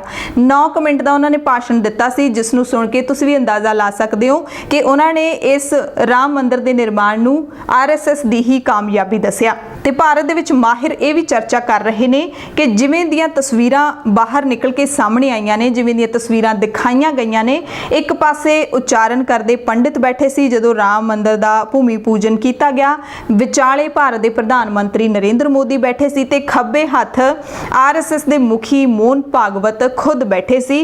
ਤੇ ਇਹ ਕਿਹਾ ਜਾ ਰਿਹਾ ਹੈ ਕਿ ਸਰਕਾਰ, ਧਰਮ ਅਤੇ ਸੰਘ ਦੀ ਨੇੜਤਾ ਕਿਸ ਕਦਰ ਹੈ, ਇਸ ਇੱਕ ਤਸਵੀਰ ਤੋਂ ਤੁਸੀਂ ਦੇਖ ਸਕਦੇ ਹੋ। ਮੋਹਨ ਭਾਗਵਤ ਨੇ ਜੋ ਆਪਣੇ ਭਾਸ਼ਣ ਦੇ ਵਿੱਚ ਕਿਹਾ ਸੀ ਕਿ ਆਨੰਦ ਦਾ ਪਲ ਹੈ, ਬਹੁਤ ਤਰ੍ਹਾਂ ਦਾ ਆਨੰਦ ਹੈ, ਇੱਕ ਸੰਕਲਪ ਲਿਆ ਸੀ। ਮੈਨੂੰ ਯਾਦ ਹੈ ਉਸ ਸਮੇਂ ਸਾਡੇ ਸਰ ਸੰਘ ਸੰਚਾਲਕ ਬਾਲਾ ਸਾਹਿਬ ਦੇਵਦਾਸ ਨੇ ਇਹ ਕਦਮ ਅੱਗੇ ਵਧਾਉਣ ਤੋਂ ਪਹਿਲਾਂ ਯਾਦ ਦਿਵਾਈ ਸੀ ਕਿ 20-30 ਸਾਲ ਕੰਮ ਕਰਨਾ ਪਵੇਗਾ, ਫਿਰ ਇਹ ਕੰਮ ਹੋ ਸਕੇਗਾ। ਉਹਨਾਂ ਨੇ ਦਾਅਵਾ ਕੀਤਾ ਕਿ 20-30 ਸਾਲ ਅਸੀਂ ਕੰਮ ਕੀਤਾ ਲਗਾਤਾਰ, 30ਵੇਂ ਸਾਲ ਦੇ ਸ਼ੁਰੂ ਦੇ ਵਿੱਚ ਸਾਨੂੰ ਆਪਣਾ ਸੰਕਲਪ ਪੂਰਾ ਹੋਣ ਦਾ ਬਹੁਤ ਆਨੰਦ ਮਿਲ ਰਿਹਾ ਹੈ। ਤੇ ਹੁਣ ਬਹੁਤ ਸਾਰੀਆਂ ਚਰਚਾਵਾਂ ਹੋ ਰਹੀਆਂ ਨੇ, ਰਿਪੋਰਟਸ ਵੀ ਆ ਰਹੀਆਂ ਨੇ ਕਿ RSS ਦੇ ਏਜੰਡੇ ਦੇ ਉੱਤੇ ਹੁਣ ਅਗਲਾ ਕੀ ਹੋਵੇਗਾ ਭਾਰਤ ਦੇ ਵਿੱਚ। ਭਾਰਤ ਦੀਆਂ ਖਬਰਾਂ ਦੇ ਵਿੱਚ ਅਗਲੀ ਖਬਰ ਕਰੋਨਾ ਵਾਇਰਸ ਦੇ ਨਾਲ ਜੁੜੀ ਹੋਈ ਹੈ। All India institute of medical sciences ਯਾਨੀ ਕਿ ਏਮਸ ਨੇ ਕਿਹਾ ਹੈ ਕਿ ਕਰੋਨਾ ਮਰੀਜ਼ਾਂ ਦੇ ਉੱਤੇ ਪਲਾਜ਼ਮਾ ਥੈਰੇਪੀ ਦਾ ਜ਼ਿਆਦਾ ਫਾਇਦਾ ਨਹੀਂ ਹੋ ਰਿਹਾ। ਉਹਨਾਂ ਨੇ ਪਲਾਜ਼ਮਾ ਥੈਰੇਪੀ ਦੇ ट्रायल तो बाद ਇਹ ਬਿਆਨ ਦਿੱਤਾ ਹੈ। ਏਮਸ ਦੇ ਨਿਰਦੇਸ਼ਕ ਡਾਕਟਰ ਰਣਦੀਪ ਗੁਲੇਰੀਆ ਨੇ ਦੱਸਿਆ ਕਿ ਇਹ ਹਾਲੇ ਸ਼ੁਰੂਆਤੀ ਵਿਸ਼ਲੇਸ਼ਣ ਹੈਗਾ। ਪਲਾਜ਼ਮਾ ਥੈਰੇਪੀ ਦੇ ਪ੍ਰਭਾਵ ਨੂੰ ਸਮਝਣ ਦੇ ਲਈ 15 ਮਰੀਜ਼ਾਂ ਦੇ 2 ਗਰੁੱਪ ਬਣਾਏ ਗਏ ਸੀ, ਜਿਨ੍ਹਾਂ ਤੇ ਇਹ ਟ੍ਰਾਇਲ ਕੀਤਾ ਗਿਆ। ਇਹਨਾਂ ਵਿੱਚੋਂ ਇੱਕ ਗਰੁੱਪ ਨੂੰ ਕਰੋਨਾ ਦੀ ਆਮ ਦਵਾਈ ਦਿੱਤੀ ਗਈ, ਜਿਹੜੀ ਕਿ ਸਾਰੇ ਮਰੀਜ਼ਾਂ ਨੂੰ ਭਾਰਤ ਦੇ ਵਿੱਚ ਦਿੱਤੀ ਜਾਂਦੀ ਹੈ, ਤੇ ਦੂਸਰੇ ਸਮੂਹ ਨੂੰ ਪਲਾਜ਼ਮਾ ਥੈਰੇਪੀ ਦਿੱਤੀ ਗਈ। ਉਹਨਾਂ ਨੇ ਕਿਹਾ ਕਿ ਦੋਵਾਂ ਹੀ ਗਰੁੱਪਾਂ ਦੇ ਵਿੱਚ ਮੌਤ ਦਰ ਇੱਕੋ ਜਿਹੀ ਸੀ, ਮਰੀਜ਼ਾਂ ਨੂੰ ਕੋਈ ਜ਼ਿਆਦਾ ਫਾਇਦਾ ਜਿਹੜਾ ਉਹ ਦੇਖਣ ਨੂੰ ਨਹੀਂ ਮਿਲਿਆ। ਅਗਲੀ ਖਬਰ ਵਿੱਤੀ ਪੈਕੇਜ ਨੂੰ ਲੈ ਕੇ ਹੈ। ਕੇਂਦਰ ਸਰਕਾਰ ਨੇ ਕਰੋਨਾ ਵਾਇਰਸ ਦੇ ਨਾਲ ਨਜਿੱਠਣ ਦੇ ਲਈ ਸੂਬਿਆਂ ਨੂੰ ਇੱਕ ਹੋਰ ਪੈਕੇਜ ਜਾਰੀ ਕਰ ਦਿੱਤਾ ਹੈ। 24 ਮਾਰਚ ਨੂੰ 15,000 ਕਰੋੜ ਦੇ ਫੰਡ ਦਾ ਐਲਾਨ ਕੀਤਾ ਗਿਆ ਸੀ, ਜੋ ਕੇਂਦਰ ਵੱਲੋਂ ਸੂਬਿਆਂ ਨੂੰ ਦਿੱਤੀ ਜਾਣੀ ਸੀ, ਤੇ ਅਪ੍ਰੈਲ ਵਿੱਚ 3,000 ਕਰੋੜ ਰੁਪਏ ਦੀ ਪਹਿਲੀ ਕਿਸ਼ਤ ਪਹੁੰਚ ਗਈ ਸੀ 15,000 ਦੇ ਵਿੱਚੋਂ, ਤੇ ਦੂਸਰੀ ਕਿਸ਼ਤ ਦੇ ਵਿੱਚ 890 ਕਰੋੜ 32 ਲੱਖ ਦੀ ਕਿਸ਼ਤ ਹੈ ਜਿਹੜੀ ਉਹ ਸੂਬਿਆਂ ਨੂੰ ਭੇਜ ਦਿੱਤੀ ਗਈ ਹੈ। ਤੇ ਇਹ ਜਿਹੜੀ ਕਿਸ਼ਤ ਹੈ ਭਾਰਤ ਦੇ ਸਾਰੇ ਸੂਬਿਆਂ ਤੇ ਸਾਰੀਆਂ ਯੂਨੀਅਨ ਟੈਰੀਟਰੀਜ਼ ਨੂੰ ਦਿੱਤੀ ਗਈ ਹੈ ਵੰਡ ਕੇ। ਹੁਣ ਗੱਲ ਕਰ ਲੈਂਦੇ ਹਾਂ ਭਾਰਤ ਚੀਨ ਤਣਾਅ ਦੀ। ਰੱਖਿਆ ਮੰਤਰਾਲੇ ਨੇ ਕਿਹਾ ਕਿ ਭਾਰਤ ਚੀਨ ਤਣਾਅ ਲੰਮਾ ਖਿੱਚਣ ਦੀ ਸੰਭਾਵਨਾ ਹੈਗੀ ਹੈ। ਰੱਖਿਆ ਮੰਤਰਾਲੇ ਦੀ ਰਿਪੋਰਟ ਦੇ ਵਿੱਚ ਦੱਸਿਆ ਗਿਆ ਕਿ ਚੀਨ ਦੇ ਨਾਲ ਮੌਜੂਦਾ ਹਾਲਾਤ ਲੰਬੇ ਸਮੇਂ ਤੱਕ ਰਹਿ ਸਕਦੇ ਨੇ। ਮੰਤਰਾਲੇ ਨੇ ਆਪਣੀ ਵੈਬਸਾਈਟ ਉੱਤੇ ਅਸਲ ਕੰਟਰੋਲ ਰੇਖਾ ਤੇ ਚੀਨ ਨਾਲ ਤਣਾਅ ਹੋਣ ਬਾਰੇ ਇਹ ਗੱਲ ਹੈ ਜਿਹੜੀ ਸਵੀਕਾਰ ਕੀਤੀ ਹੈ। ਕਿਹਾ ਕਿ ਪੂਰਬੀ ਲਦਾਖ ਦੀ ਸਥਿਤੀ ਚੀਨ ਦੁਆਰਾ ਇੱਕ ਪਾਸੜ ਹਮਲੇ ਤੋਂ ਪੈਦਾ ਹੋਈ ਹੈ ਤੇ ਇਹ ਸੰਵੇਦਨਸ਼ੀਲ ਹੈ। ਇਸ ਸਥਿਤੀ ਤੇ ਨਜ਼ਦੀਕੀ ਦੇ ਨਾਲ ਨਿਗਰਾਨੀ ਰੱਖਣ ਦੀ ਲੋੜ ਹੈ। ਉਹਨਾਂ ਕਿਹਾ ਕਿ ਚੀਨ ਦਾ ਹਮਲਾਵਰ ਰੁਖ 5 ਮਈ 2020 ਤੋਂ ਲਗਾਤਾਰ ਜਾਰੀ ਹੈ ਤੇ ਗਲਵਾਨਵਾਦੀ ਵੱਲ ਚੀਨ ਦੀਆਂ ਫੌਜਾਂ ਨੇ ਜਿਹੜੀਆਂ ਵੱਧ ਰਹੀਆਂ ਨੇ। ਇਹ ਵੀ ਕਿਹਾ ਕਿ ਹਾਲਾਂਕਿ ਦੋਵਾਂ ਪਾਸਿਆਂ ਤੋਂ ਗੱਲਬਾਤ ਜਾਰੀ ਹੈ, ਪਰ ਪ੍ਰੈਕਟੀਕਲ ਤੌਰ ਤੇ ਜੋ ਉੱਥੇ ਹੋ ਰਿਹਾ ਹੈ ਉਸ ਦੇ ਮੁਤਾਬਿਕ ਕੁਝ ਵੀ ਠੀਕ ਨਹੀਂ ਹੈ, ਗੱਲਬਾਤ ਜ਼ਰੂਰ ਜਾਰੀ ਹੈ। ਤੇ ਭਾਰਤ ਚੀਨ ਤਣਾਅ ਦੇ ਵਿੱਚ ਇੱਕ ਹੋਰ ਵੱਡੀ ਖਬਰ ਆਈ ਹੈ ਕਿ ਭਾਰਤੀ ਕ੍ਰਿਕਟ ਕੰਟਰੋਲ ਬੋਰਡ ਯਾਨੀ ਕਿ BCCI ਨੇ ਵੀਰਵਾਰ ਨੂੰ ਚੀਨੀ ਮੋਬਾਈਲ ਫੋਨ ਕੰਪਨੀ ਵੀਵੋ ਦੇ ਨਾਲ IPL ਦੇ ਆਉਣ ਵਾਲੇ ਸੀਜ਼ਨ ਦੇ ਵਿੱਚ ਮੁੱਖ ਸਪਾਂਸਰਸ਼ਿਪ ਸਮਝੌਤੇ ਨੂੰ ਸਸਪੈਂਡ ਕਰ ਦਿੱਤਾ ਹੈ। BCCI ਨੇ ਬਿਆਨ ਜਾਰੀ ਕੀਤਾ ਹੈ, ਪਰ ਹੋਰ ਵੇਰਵੇ ਨਹੀਂ ਦਿੱਤੇ। ਸਿਰਫ ਇਹੀ ਜਾਣਕਾਰੀ ਦਿੱਤੀ ਗਈ ਹੈ ਕਿ ਹੁਣ IPL ਦੇ ਵਿੱਚ ਵੀਵੋ ਮੁੱਖ ਸਪਾਂਸਰ ਨਹੀਂ ਹੋਵੇਗਾ। ਹਾਲਾਂਕਿ ਵੀਵੋ ਨੇ 2018 ਤੋਂ 2022 ਤੱਕ 5 ਸਾਲਾਂ ਦੇ ਲਈ 2190 ਕਰੋੜ ਰੁਪਏ ਦੇ ਵਿੱਚ IPL ਸਪਾਂਸਰਸ਼ਿਪ ਦੇ ਅਧਿਕਾਰ ਹਾਸਲ ਕੀਤੇ ਸੀ, ਪਰ ਹੁਣ ਉਹ ਸਸਪੈਂਡ ਕਰ ਦਿੱਤੇ ਨੇ BCCI ਨੇ। ਖਬਰ ਭਾਰਤ ਦੀ ਮਹਾਨਗਰੀ ਮੁੰਬਈ ਤੋਂ ਹੈ, ਜਿੱਥੇ ਬਹੁਤ ਭਾਰੀ ਮੀਂਹ ਪਿਆ ਹੈ। ਅਲਰਟ ਵੀ ਜਾਰੀ ਕੀਤਾ ਹੈ। ਲਗਾਤਾਰ ਤੀਜੇ ਦਿਨ ਭਾਰੀ ਮੀਂਹ ਪੈਂਦਾ ਰਿਹਾ ਤੇ ਅਗਲੇ ਦਿਨਾਂ ਦੇ ਲਈ ਵੀ ਮੌਸਮ ਵਿਭਾਗ ਨੇ ਭਾਰੀ ਮੀਂਹ ਪੈਣ ਦੇ ਲਈ ਅਲਰਟ ਜਾਰੀ ਕਰ ਦਿੱਤਾ ਹੈ। ਕੋਂਕਣ ਤੇ ਗੋਆ ਦੇ ਵਿੱਚ ਵੀ ਭਾਰੀ ਮੀਂਹ ਪੈਣ ਦਾ ਅਨੁਮਾਨ ਦਿੱਤਾ ਗਿਆ। ਮੁੰਬਈ ਦੇ ਕਈ ਹਿੱਸਿਆਂ ਦੇ ਵਿੱਚ ਜਲ-ਥਲ ਹੋ ਗਿਆ। ਬਹੁਤ ਸਾਰੇ ਇਲਾਕੇ ਪਾਣੀ ਦੇ ਵਿੱਚ ਡੁੱਬ ਗਏ ਨੇ। ਆਵਾਜਾਈ ਪੂਰੀ ਤਰ੍ਹਾਂ ਦੇ ਨਾਲ ਪ੍ਰਭਾਵਿਤ ਹੋਈ ਹੈ। ਮੁੰਬਈ ਤੇ ਆਸ-ਪਾਸ ਦੇ ਇਲਾਕਿਆਂ ਦੇ ਵਿੱਚ ਵੀ ਭਾਰੀ ਮੀਂਹ ਪਿਆ ਹੈਗਾ। ਮੌਸਮ ਵਿਭਾਗ ਨੇ ਚੇਤਾਵਨੀ ਦਿੱਤੀ ਹੈ ਕਿ 40 ਤੋਂ 50 ਕਿਲੋਮੀਟਰ ਪ੍ਰਤੀ ਘੰਟੇ ਦੀ ਰਫ਼ਤਾਰ ਦੇ ਨਾਲ ਤੇਜ਼ ਹਵਾਵਾਂ ਚੱਲਣਗੀਆਂ ਤੇ ਮੀਂਹ ਹੋਰ ਵੀ ਪੈ ਸਕਦਾ ਹੈ। ਨੈਸ਼ਨਲ ਡਿਜ਼ਾਸਟਰ ਰਿਸਪਾਂਸ ਫੋਰਸ ਦੀਆਂ 16 ਟੀਮਾਂ ਨੂੰ ਮਹਾਰਾਸ਼ਟਰ ਦੇ ਪ੍ਰਭਾਵਿਤ ਇਲਾਕਿਆਂ ਦੇ ਵਿੱਚ ਤੈਨਾਤ ਕਰ ਦਿੱਤਾ ਗਿਆ। ਪ੍ਰਧਾਨ ਮੰਤਰੀ ਨਰਿੰਦਰ ਮੋਦੀ ਨੇ ਵੀ ਮੁੰਬਈ ਤੇ ਉਸਦੇ ਆਸ-ਪਾਸ ਦੇ ਇਲਾਕਿਆਂ ਦੇ ਵਿੱਚ ਜਿੱਥੇ ਮੋਹਲੇਧਾਰ ਮੀਂਹ ਲਗਾਤਾਰ ਪੈ ਰਿਹਾ ਹੈ ਉਹਨਾਂ ਦਾ ਜਾਇਜ਼ਾ ਲੈਣ ਦੇ ਲਈ ਮੁੱਖ ਮੰਤਰੀ ਉद्धਵ ਠਾਕਰੇ ਦੇ ਨਾਲ ਫੋਨ ਤੇ ਗੱਲਬਾਤ ਵੀ ਕੀਤੀ ਸੀ ਅਤੇ ਸੂਬੇ ਨੂੰ ਹਰ ਮਦਦ ਦਾ ਭਰੋਸਾ ਵੀ ਮੋਦੀ ਨੇ ਦਿਵਾਇਆ ਸੀ। ਬਾਲੀਵੁੱਡ ਤੋਂ ਇੱਕ ਹੋਰ ਖੁਦਕੁਸ਼ੀ ਕਰਨ ਦੀ ਖਬਰ ਹੈ। ਸੁਸ਼ਾਂਤ ਸਿੰਘ ਰਾਜਪੂਤ ਦੀ ਖੁਦਕੁਸ਼ੀ ਤੋਂ ਬਾਅਦ ਛੋਟੇ ਪਰਦੇ ਦੇ ਇੱਕ ਅਦਾਕਾਰ ਦੀ ਖੁਦਕੁਸ਼ੀ ਦਾ ਮਾਮਲਾ ਸਾਹਮਣੇ ਆਇਆ। ਟੀਵੀ ਸੀਰੀਅਲ ਦੇ ਵਿੱਚ ਕਾਫੀ ਫੇਮਸ ਰਹਿੰਦੇ ਸੀ ਕਹਿੰਦੇ ਅਦਾਕਾਰ ਸਮੀਰ ਸ਼ਰਮਾ ਜਿਨ੍ਹਾਂ ਨੇ ਖੁਦਕੁਸ਼ੀ ਕੀਤੀ ਹੈ। ਮੁੰਬਈ ਦੇ ਵਿੱਚ ਹੀ ਇਹਨਾਂ ਦਾ ਘਰ ਸੀ ਜਿੱਥੇ ਇਹਨਾਂ ਨੇ ਖੁਦਕੁਸ਼ੀ ਕਰ ਲਈ ਹੈ। ਮਲਾਡ ਪੁਲਿਸ ਨੇ ਇਸ ਮਾਮਲੇ ਵਿੱਚ ADR ਦਰਜ ਕਰ ਲਈ ਹੈ। ਭਾਰਤ ਦੀਆਂ ਖਬਰਾਂ ਦੇ ਵਿੱਚ ਅਗਲੀ ਖਬਰ ਬਾਲੀਵੁੱਡ ਤੋਂ ਹੈ ਜਿੱਥੇ ਸੁਸ਼ਾਂਤ ਸਿੰਘ ਰਾਜਪੂਤ ਦੀ ਖੁਦਕੁਸ਼ੀ ਤੋਂ ਬਾਅਦ ਇੱਕ ਹੋਰ ਖੁਦਕੁਸ਼ੀ ਦੀ ਖਬਰ ਸਾਹਮਣੇ ਆਈ ਹੈ। ਛੋਟੇ ਪਰਦੇ ਦੇ ਅਦਾਕਾਰ ਸਮੀਰ ਸ਼ਰਮਾ ਦੇ ਵੱਲੋਂ ਖੁਦਕੁਸ਼ੀ ਕੀਤੇ ਜਾਣ ਦੀ ਖਬਰ ਹੈ। ਮੁੰਬਈ ਦੇ ਵਿੱਚ ਆਪਣੇ ਘਰ ਦੇ ਵਿੱਚ ਹੀ ਇਹਨਾਂ ਨੇ ਖੁਦਕੁਸ਼ੀ ਕੀਤੀ ਹੈ। 44 ਸਾਲ ਦੇ ਸਨ ਸਮੀਰ ਸ਼ਰਮਾ। ਪੱਛਮ ਮਲਾਡ ਦੇ ਵਿੱਚ ਨੇਹਾ CHC ਬਿਲਡਿੰਗ ਦੇ ਵਿੱਚ ਇਹਨਾਂ ਦਾ ਘਰ ਸੀ ਜਿੱਥੇ 2-3 ਦਿਨ ਪਹਿਲਾਂ ਕਹਿੰਦੇ ਖੁਦਕੁਸ਼ੀ ਕੀਤੀ ਸੀ। ਪੁਲਿਸ ਨੂੰ ਜਦੋਂ ਜਾਣਕਾਰੀ ਮਿਲੀ ਹੈ ਆਂਡੀਆਂ ਗੁਆਂਢੀਆਂ ਨੇ ਇਤਲਾਹ ਦਿੱਤੀ। ਜਦੋਂ ਫਲੈਟ ਦੇ ਅੰਦਰ ਪਹੁੰਚੀ ਪੁਲਿਸ ਤਾਂ ਲਾਸ਼ ਹੈ ਜਿਹੜੀ ਉਹ ਸੜਨ ਲੱਗ ਪਈ ਸੀ।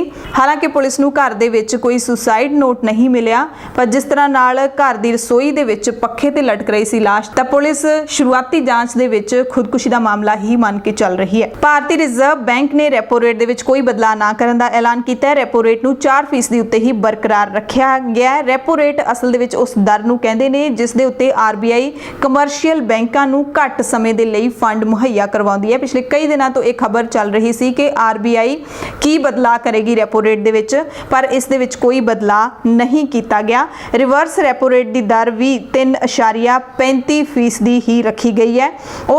ਇਹ ਉਹ ਦਰ ਹੁੰਦੀ ਹੈ ਜਿਸ ਤੇ ਬੈਂਕ RBI ਕੋਲ ਫੰਡ ਜਮ੍ਹਾਂ ਕਰਵਾਉਂਦੇ ਨੇ।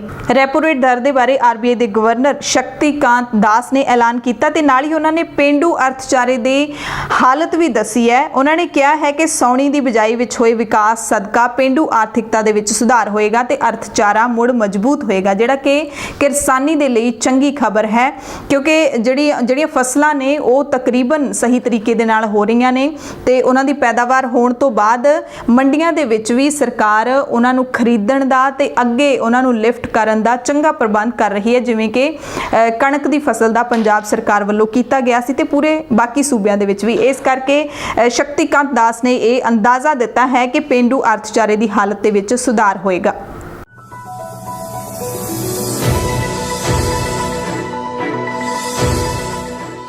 ਦੁਨੀਆ ਭਰ ਦੀਆਂ ਖਬਰਾਂ ਦੇ ਵਿੱਚ ਸਭ ਤੋਂ ਪਹਿਲੀ ਖਬਰ ਲੈਬਨਾਨ ਤੋਂ ਹੈ ਜਿੱਥੇ ਇੱਕ ਬੜਾ ਦਰਦਨਾਕ ਹਾਦਸਾ ਵਾਪਰਿਆ। ਵਿਸਫੋਟ ਹੋਇਆ ਰਾਜਧਾਨੀ ਬੇਰੂਤ ਦੇ ਵਿੱਚ।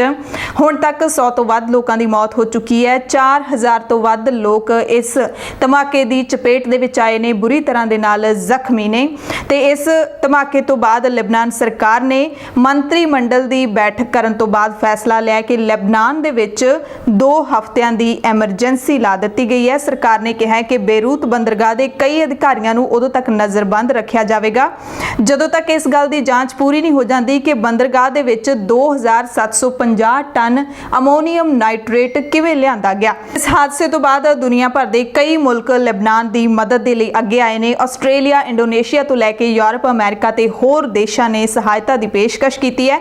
ਫਰਾਂਸ ਨੇ ਤਾਂ ਬੁੱਧਵਾਰ ਨੂੰ 2 ਜਹਾਜ਼ਾਂ ਰਾਹੀਂ ਸਮੱਗਰੀ ਅਤੇ ਬਚਾਅ ਟੀਮਾਂ ਨੂੰ ਬੇਰੂਤ ਵੀ ਭੇਜ ਦਿੱਤਾ ਹੈ। ਫਰਾਂਸ ਦੇ ਰਾਸ਼ਟਰਪਤੀ ਇਮੈਨੂਅਲ ਮੈਕਰੋਨ ਨੇ ਵੀਰਵਾਰ ਨੂੰ ਯਾਨੀ ਕਿ ਅੱਜ ਲੈਬਨਾਨ ਦਾ ਦੌਰਾ ਵੀ ਕੀਤਾ ਹੈ। ਚੈਕ ਰਿਪਬਲਿਕ, ਜਰਮਨੀ, ਗ੍ਰੀਸ, ਪੋਲੈਂਡ ਤੇ ਨੀਦਰਲੈਂਡਸ ਨੇ ਵੀ ਮਦਦ ਦੀ ਪੇਸ਼ਕਸ਼ ਕੀਤੀ ਹੈ।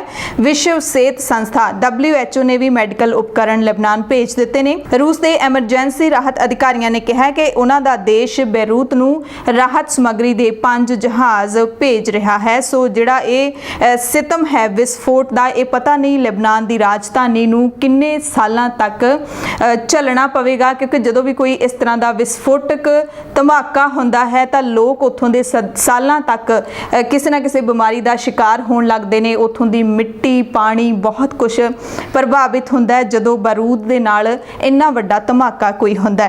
ਤੇ ਹੁਣ ਦੂਸਰੀ ਗੱਲ ਕਰਾਂਗੇ ਜਿਹੜੇ ਜਾਪਾਨ ਦੇ ਵਿੱਚ ਹੀਰੋਸ਼ੀਮਾ ਨਾਗਾਸਾਕੀ ਦੇ ਵਿੱਚ ਵੱਡਾ ਹਾਦਸਾ ਵਾਪਰਿਆ ਸੀ, ਉੱਥੇ ਵੀ ਬੰਬ ਧਮਾਕਾ ਹੋਇਆ ਸੀ। ਜਾਪਾਨ ਦੇ ਲੋਕਾਂ ਨੇ ਅੱਜ ਹੀਰੋਸ਼ੀਮਾ ਦੀ 75ਵੀਂ ਬਰਸੀ ਮਨਾਈ। ਹਾਲਾਂਕਿ ਕਰੋਨਾ ਵਾਇਰਸ ਦੇ ਕਾਰਨ ਬਹੁਤ ਲੋਕ ਉਸ ਥਾਂ ਦੇ ਉੱਤੇ ਪਹੁੰਚ ਨਹੀਂ ਸਕੇ, ਪਰ ਜਿਹੜੇ ਲੋਕ ਪਹੁੰਚੇ ਨੇ ਉਹਨਾਂ ਨੇ ਕਾਲੇ ਰੰਗ ਦੇ ਮਾਸਕ ਪਾਏ ਹੋਏ ਸੀ ਰੋਸ ਦੇ ਵਜੋਂ। ਮੁੱਠਿਕ ਭਰ ਲੋਕ ਜਿਹੜੇ ਪਹੁੰਚੇ ਹੋਏ ਸੀਗੇ 2-2 ਮੀਟਰ ਦੀ ਸੋਸ਼ਲ ਡਿਸਟੈਂਸਿੰਗ ਦੇ ਨਿਯਮ ਦੀ ਪਾਲਣਾ ਕਰਦੇ ਹੋਏ ਉਹਨਾਂ ਨੇ ਮਾਰੇ ਗਏ ਲੋਕਾਂ ਨੂੰ ਸ਼ਰਧਾਂਜਲੀ ਆਪਣੀ ਭੇਂਟ ਕੀਤੀ ਸੀ। ਦੂਜੇ ਵਿਸ਼ਵ ਯੁੱਧ ਦੇ ਸਮੇਂ ਅੱਜ ਦੇ ਹੀ ਦਿਨ ਜਾਪਾਨ ਦੇ ਹੀਰੋਸ਼ੀਮਾ ਤੇ ਅਮਰੀਕਾ ਨੇ ਐਟਮ ਬੰਬ ਸੁੱਟਿਆ ਸੀ, ਜਿਹਦੇ ਵਿੱਚ ਹਜ਼ਾਰਾਂ ਹੀ ਲੋਕ ਨੇ ਜਿਹੜੇ ਉਹ ਮਾਰੇ ਗਏ ਸੀ। ਅਗਲੀ ਖਬਰ ਅਮਰੀਕਾ ਤੋਂ ਹੈ, ਜਿੱਥੇ ਰਾਸ਼ਟਰਪਤੀ ਡੋਨਾਲਡ ਟਰੰਪ ਨੇ ਸੰਘੀ ਏਜੰਸੀਆਂ ਨੂੰ ਅਮਰੀਕੀਆਂ ਨੂੰ ਨੌਕਰੀ ਉੱਤੇ ਰੱਖਣ ਅਤੇ ਵਿਦੇਸ਼ੀ ਕਾਮਿਆਂ ਖਾਸ ਕਰਕੇ H1B ਵੀਜ਼ਾ ਵਾਲਿਆਂ ਨੂੰ ਨੌਕਰੀ ਨਾ ਦੇਣ ਵਾਲੇ ਸਮਝੌਤੇ ਦੇ ਉੱਤੇ ਦਸਤਖਤ ਕਰ ਹੀ ਦਿੱਤੇ ਨੇ। ਇਸ ਦੇ ਨਾਲ ਸਭ ਤੋਂ ਵੱਡਾ ਪ੍ਰਭਾਵ ਹੈ ਜਿਹੜਾ ਉਹ ਭਾਰਤ ਦੇ IT ਪੇਸ਼ੇਵਰ ਨੇ ਉਹਨਾਂ ਦੇ ਉੱਤੇ ਪੈਣ ਵਾਲਾ, ਕਿਉਂਕਿ ਇਸ ਵੀਜ਼ੇ ਦੇ ਉੱਤੇ ਜ਼ਿਆਦਾਤਰ ਅਮਰੀਕਾ ਦੀਆਂ ਕੰਪਨੀਆਂ ਨੇ ਉਹ ਭਾਰਤੀ IT ਪੇਸ਼ੇਵਰਸ ਨੂੰ ਚੁਣ ਕੇ ਲੈ ਕੇ ਜਾਂਦੀਆਂ ਨੇ। ਉਹ ਮੰਨਦੀਆਂ ਨੇ, ਅਮਰੀਕਾ ਦੀਆਂ ਕੰਪਨੀਆਂ ਮੰਨਦੀਆਂ ਨੇ ਕਿ ਜਿੰਨੀ ਕਲਾ ਹੈਗੀ ਹੈ ਉਹ ਭਾਰਤ ਦੇ IT ਪੇਸ਼ੇਵਰਾਂ ਦੇ ਵਿੱਚ ਹੈ, ਉਹ ਦੁਨੀਆ ਦੇ ਸ਼ਾਇਦ ਕਿਸੇ ਮੁਲਕ ਦੇ ਵਿੱਚ ਨਹੀਂ ਹੈ। ਤੇ ਸਭ ਤੋਂ ਵੱਡੀ ਗਿਣਤੀ ਦੇ ਵਿੱਚ H1B ਵੀਜ਼ਾ ਭਾਰਤੀਆਂ ਨੂੰ ਹੀ ਦਿੱਤਾ ਜਾਂਦਾ ਹੈ ਅਮਰੀਕਾ ਦੇ ਵਿੱਚ, ਜਾਂ ਫਿਰ ਭਾਰਤੀ ਇਸ ਦੇ ਲਈ ਸਮਰੱਥ ਹੈਗੇ ਨੇ।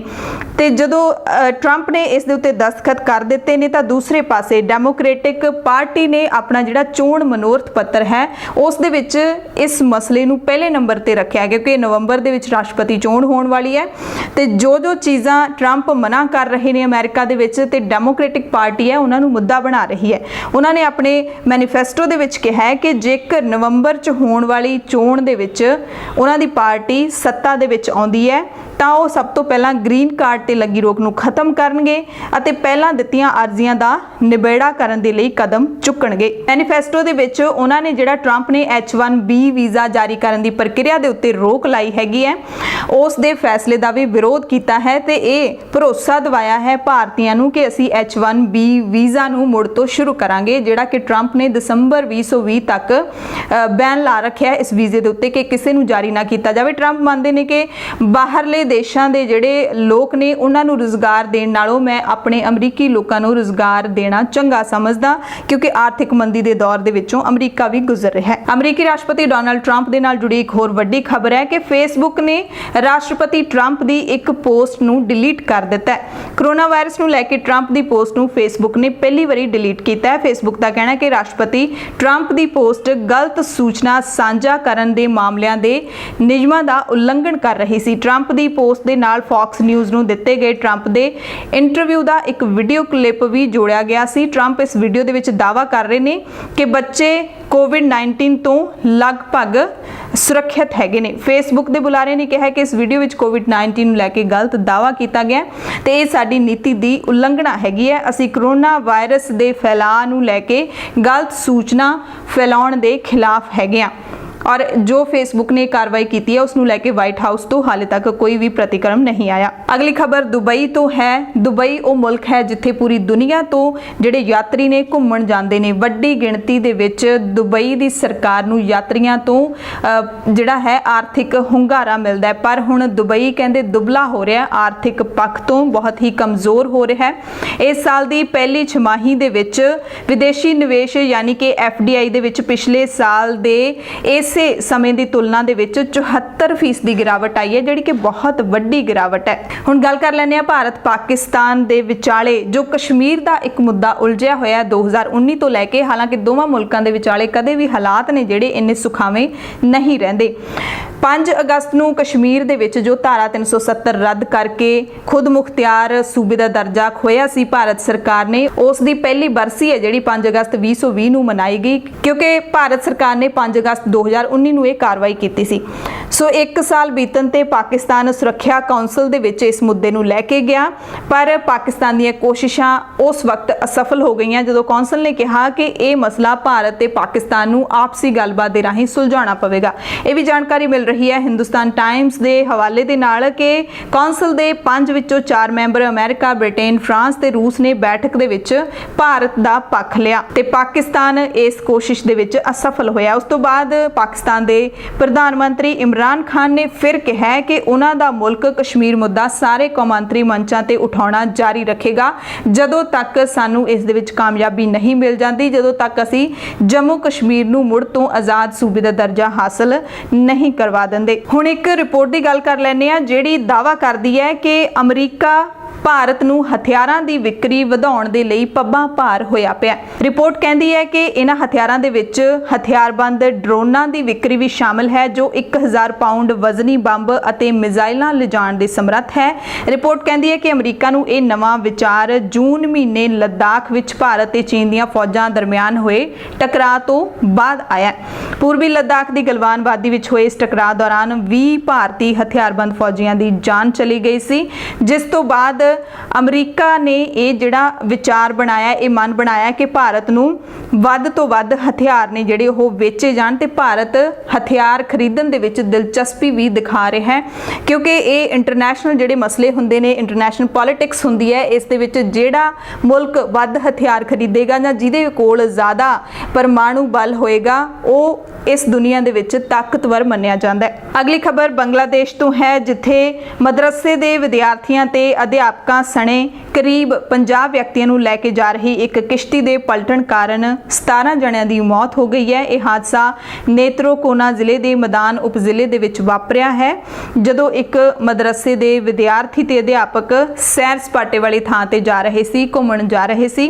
ਫਾਇਰ ਸੇਵਾ ਸਟੇਸ਼ਨ ਦੇ ਅਧਿਕਾਰੀਆਂ ਨੇ ਦੱਸਿਆ ਕਿ ਕਿਸ਼ਤੀ ਪੂਰੀ ਤਰ੍ਹਾਂ ਨਾਲ ਪਾਣੀ ਦੇ ਵਿੱਚ ਡੁੱਬ ਗਈ। 17 ਵਿਅਕਤੀਆਂ ਦੀਆਂ ਲਾਸ਼ਾਂ ਕੱਢ ਲਈਆਂ ਗਈਆਂ ਨੇ। ਇੱਕ ਲਾਪਤਾ ਵਿਅਕਤੀ ਦੀ ਭਾਲ ਜਾਰੀ ਹੈ ਤੇ ਬਾਕੀ ਤੈਰ ਕੇ ਨਦੀ ਦੇ ਕਿਨਾਰੇ ਤੇ ਆ ਗਏ ਤੇ ਉਹਨਾਂ ਦੀ ਜਾਨ ਬਚ ਗਈ। ਪੰਜਾਬ, ਭਾਰਤ ਅਤੇ ਦੁਨੀਆ ਭਰ ਦੇ ਪ੍ਰਾਈਮ ਟਾਈਮ ਦੇ ਵਿੱਚ ਤੁਹਾਡੇ ਸਭ ਤੋਂ ਇਜਾਜ਼ਤ ਚਾਹੁੰਦੇ ਹਾਂ। ਤੁਸੀਂ ਸਾਰੇ ਆਪਣਾ ਧਿਆਨ ਰੱਖਿਓ, ਲੋੜਵੰਦਾਂ ਦੀ ਮਦਦ ਜ਼ਰੂਰ ਕਰਦੇ ਰਹੋ। ਧੰਨਵਾਦ।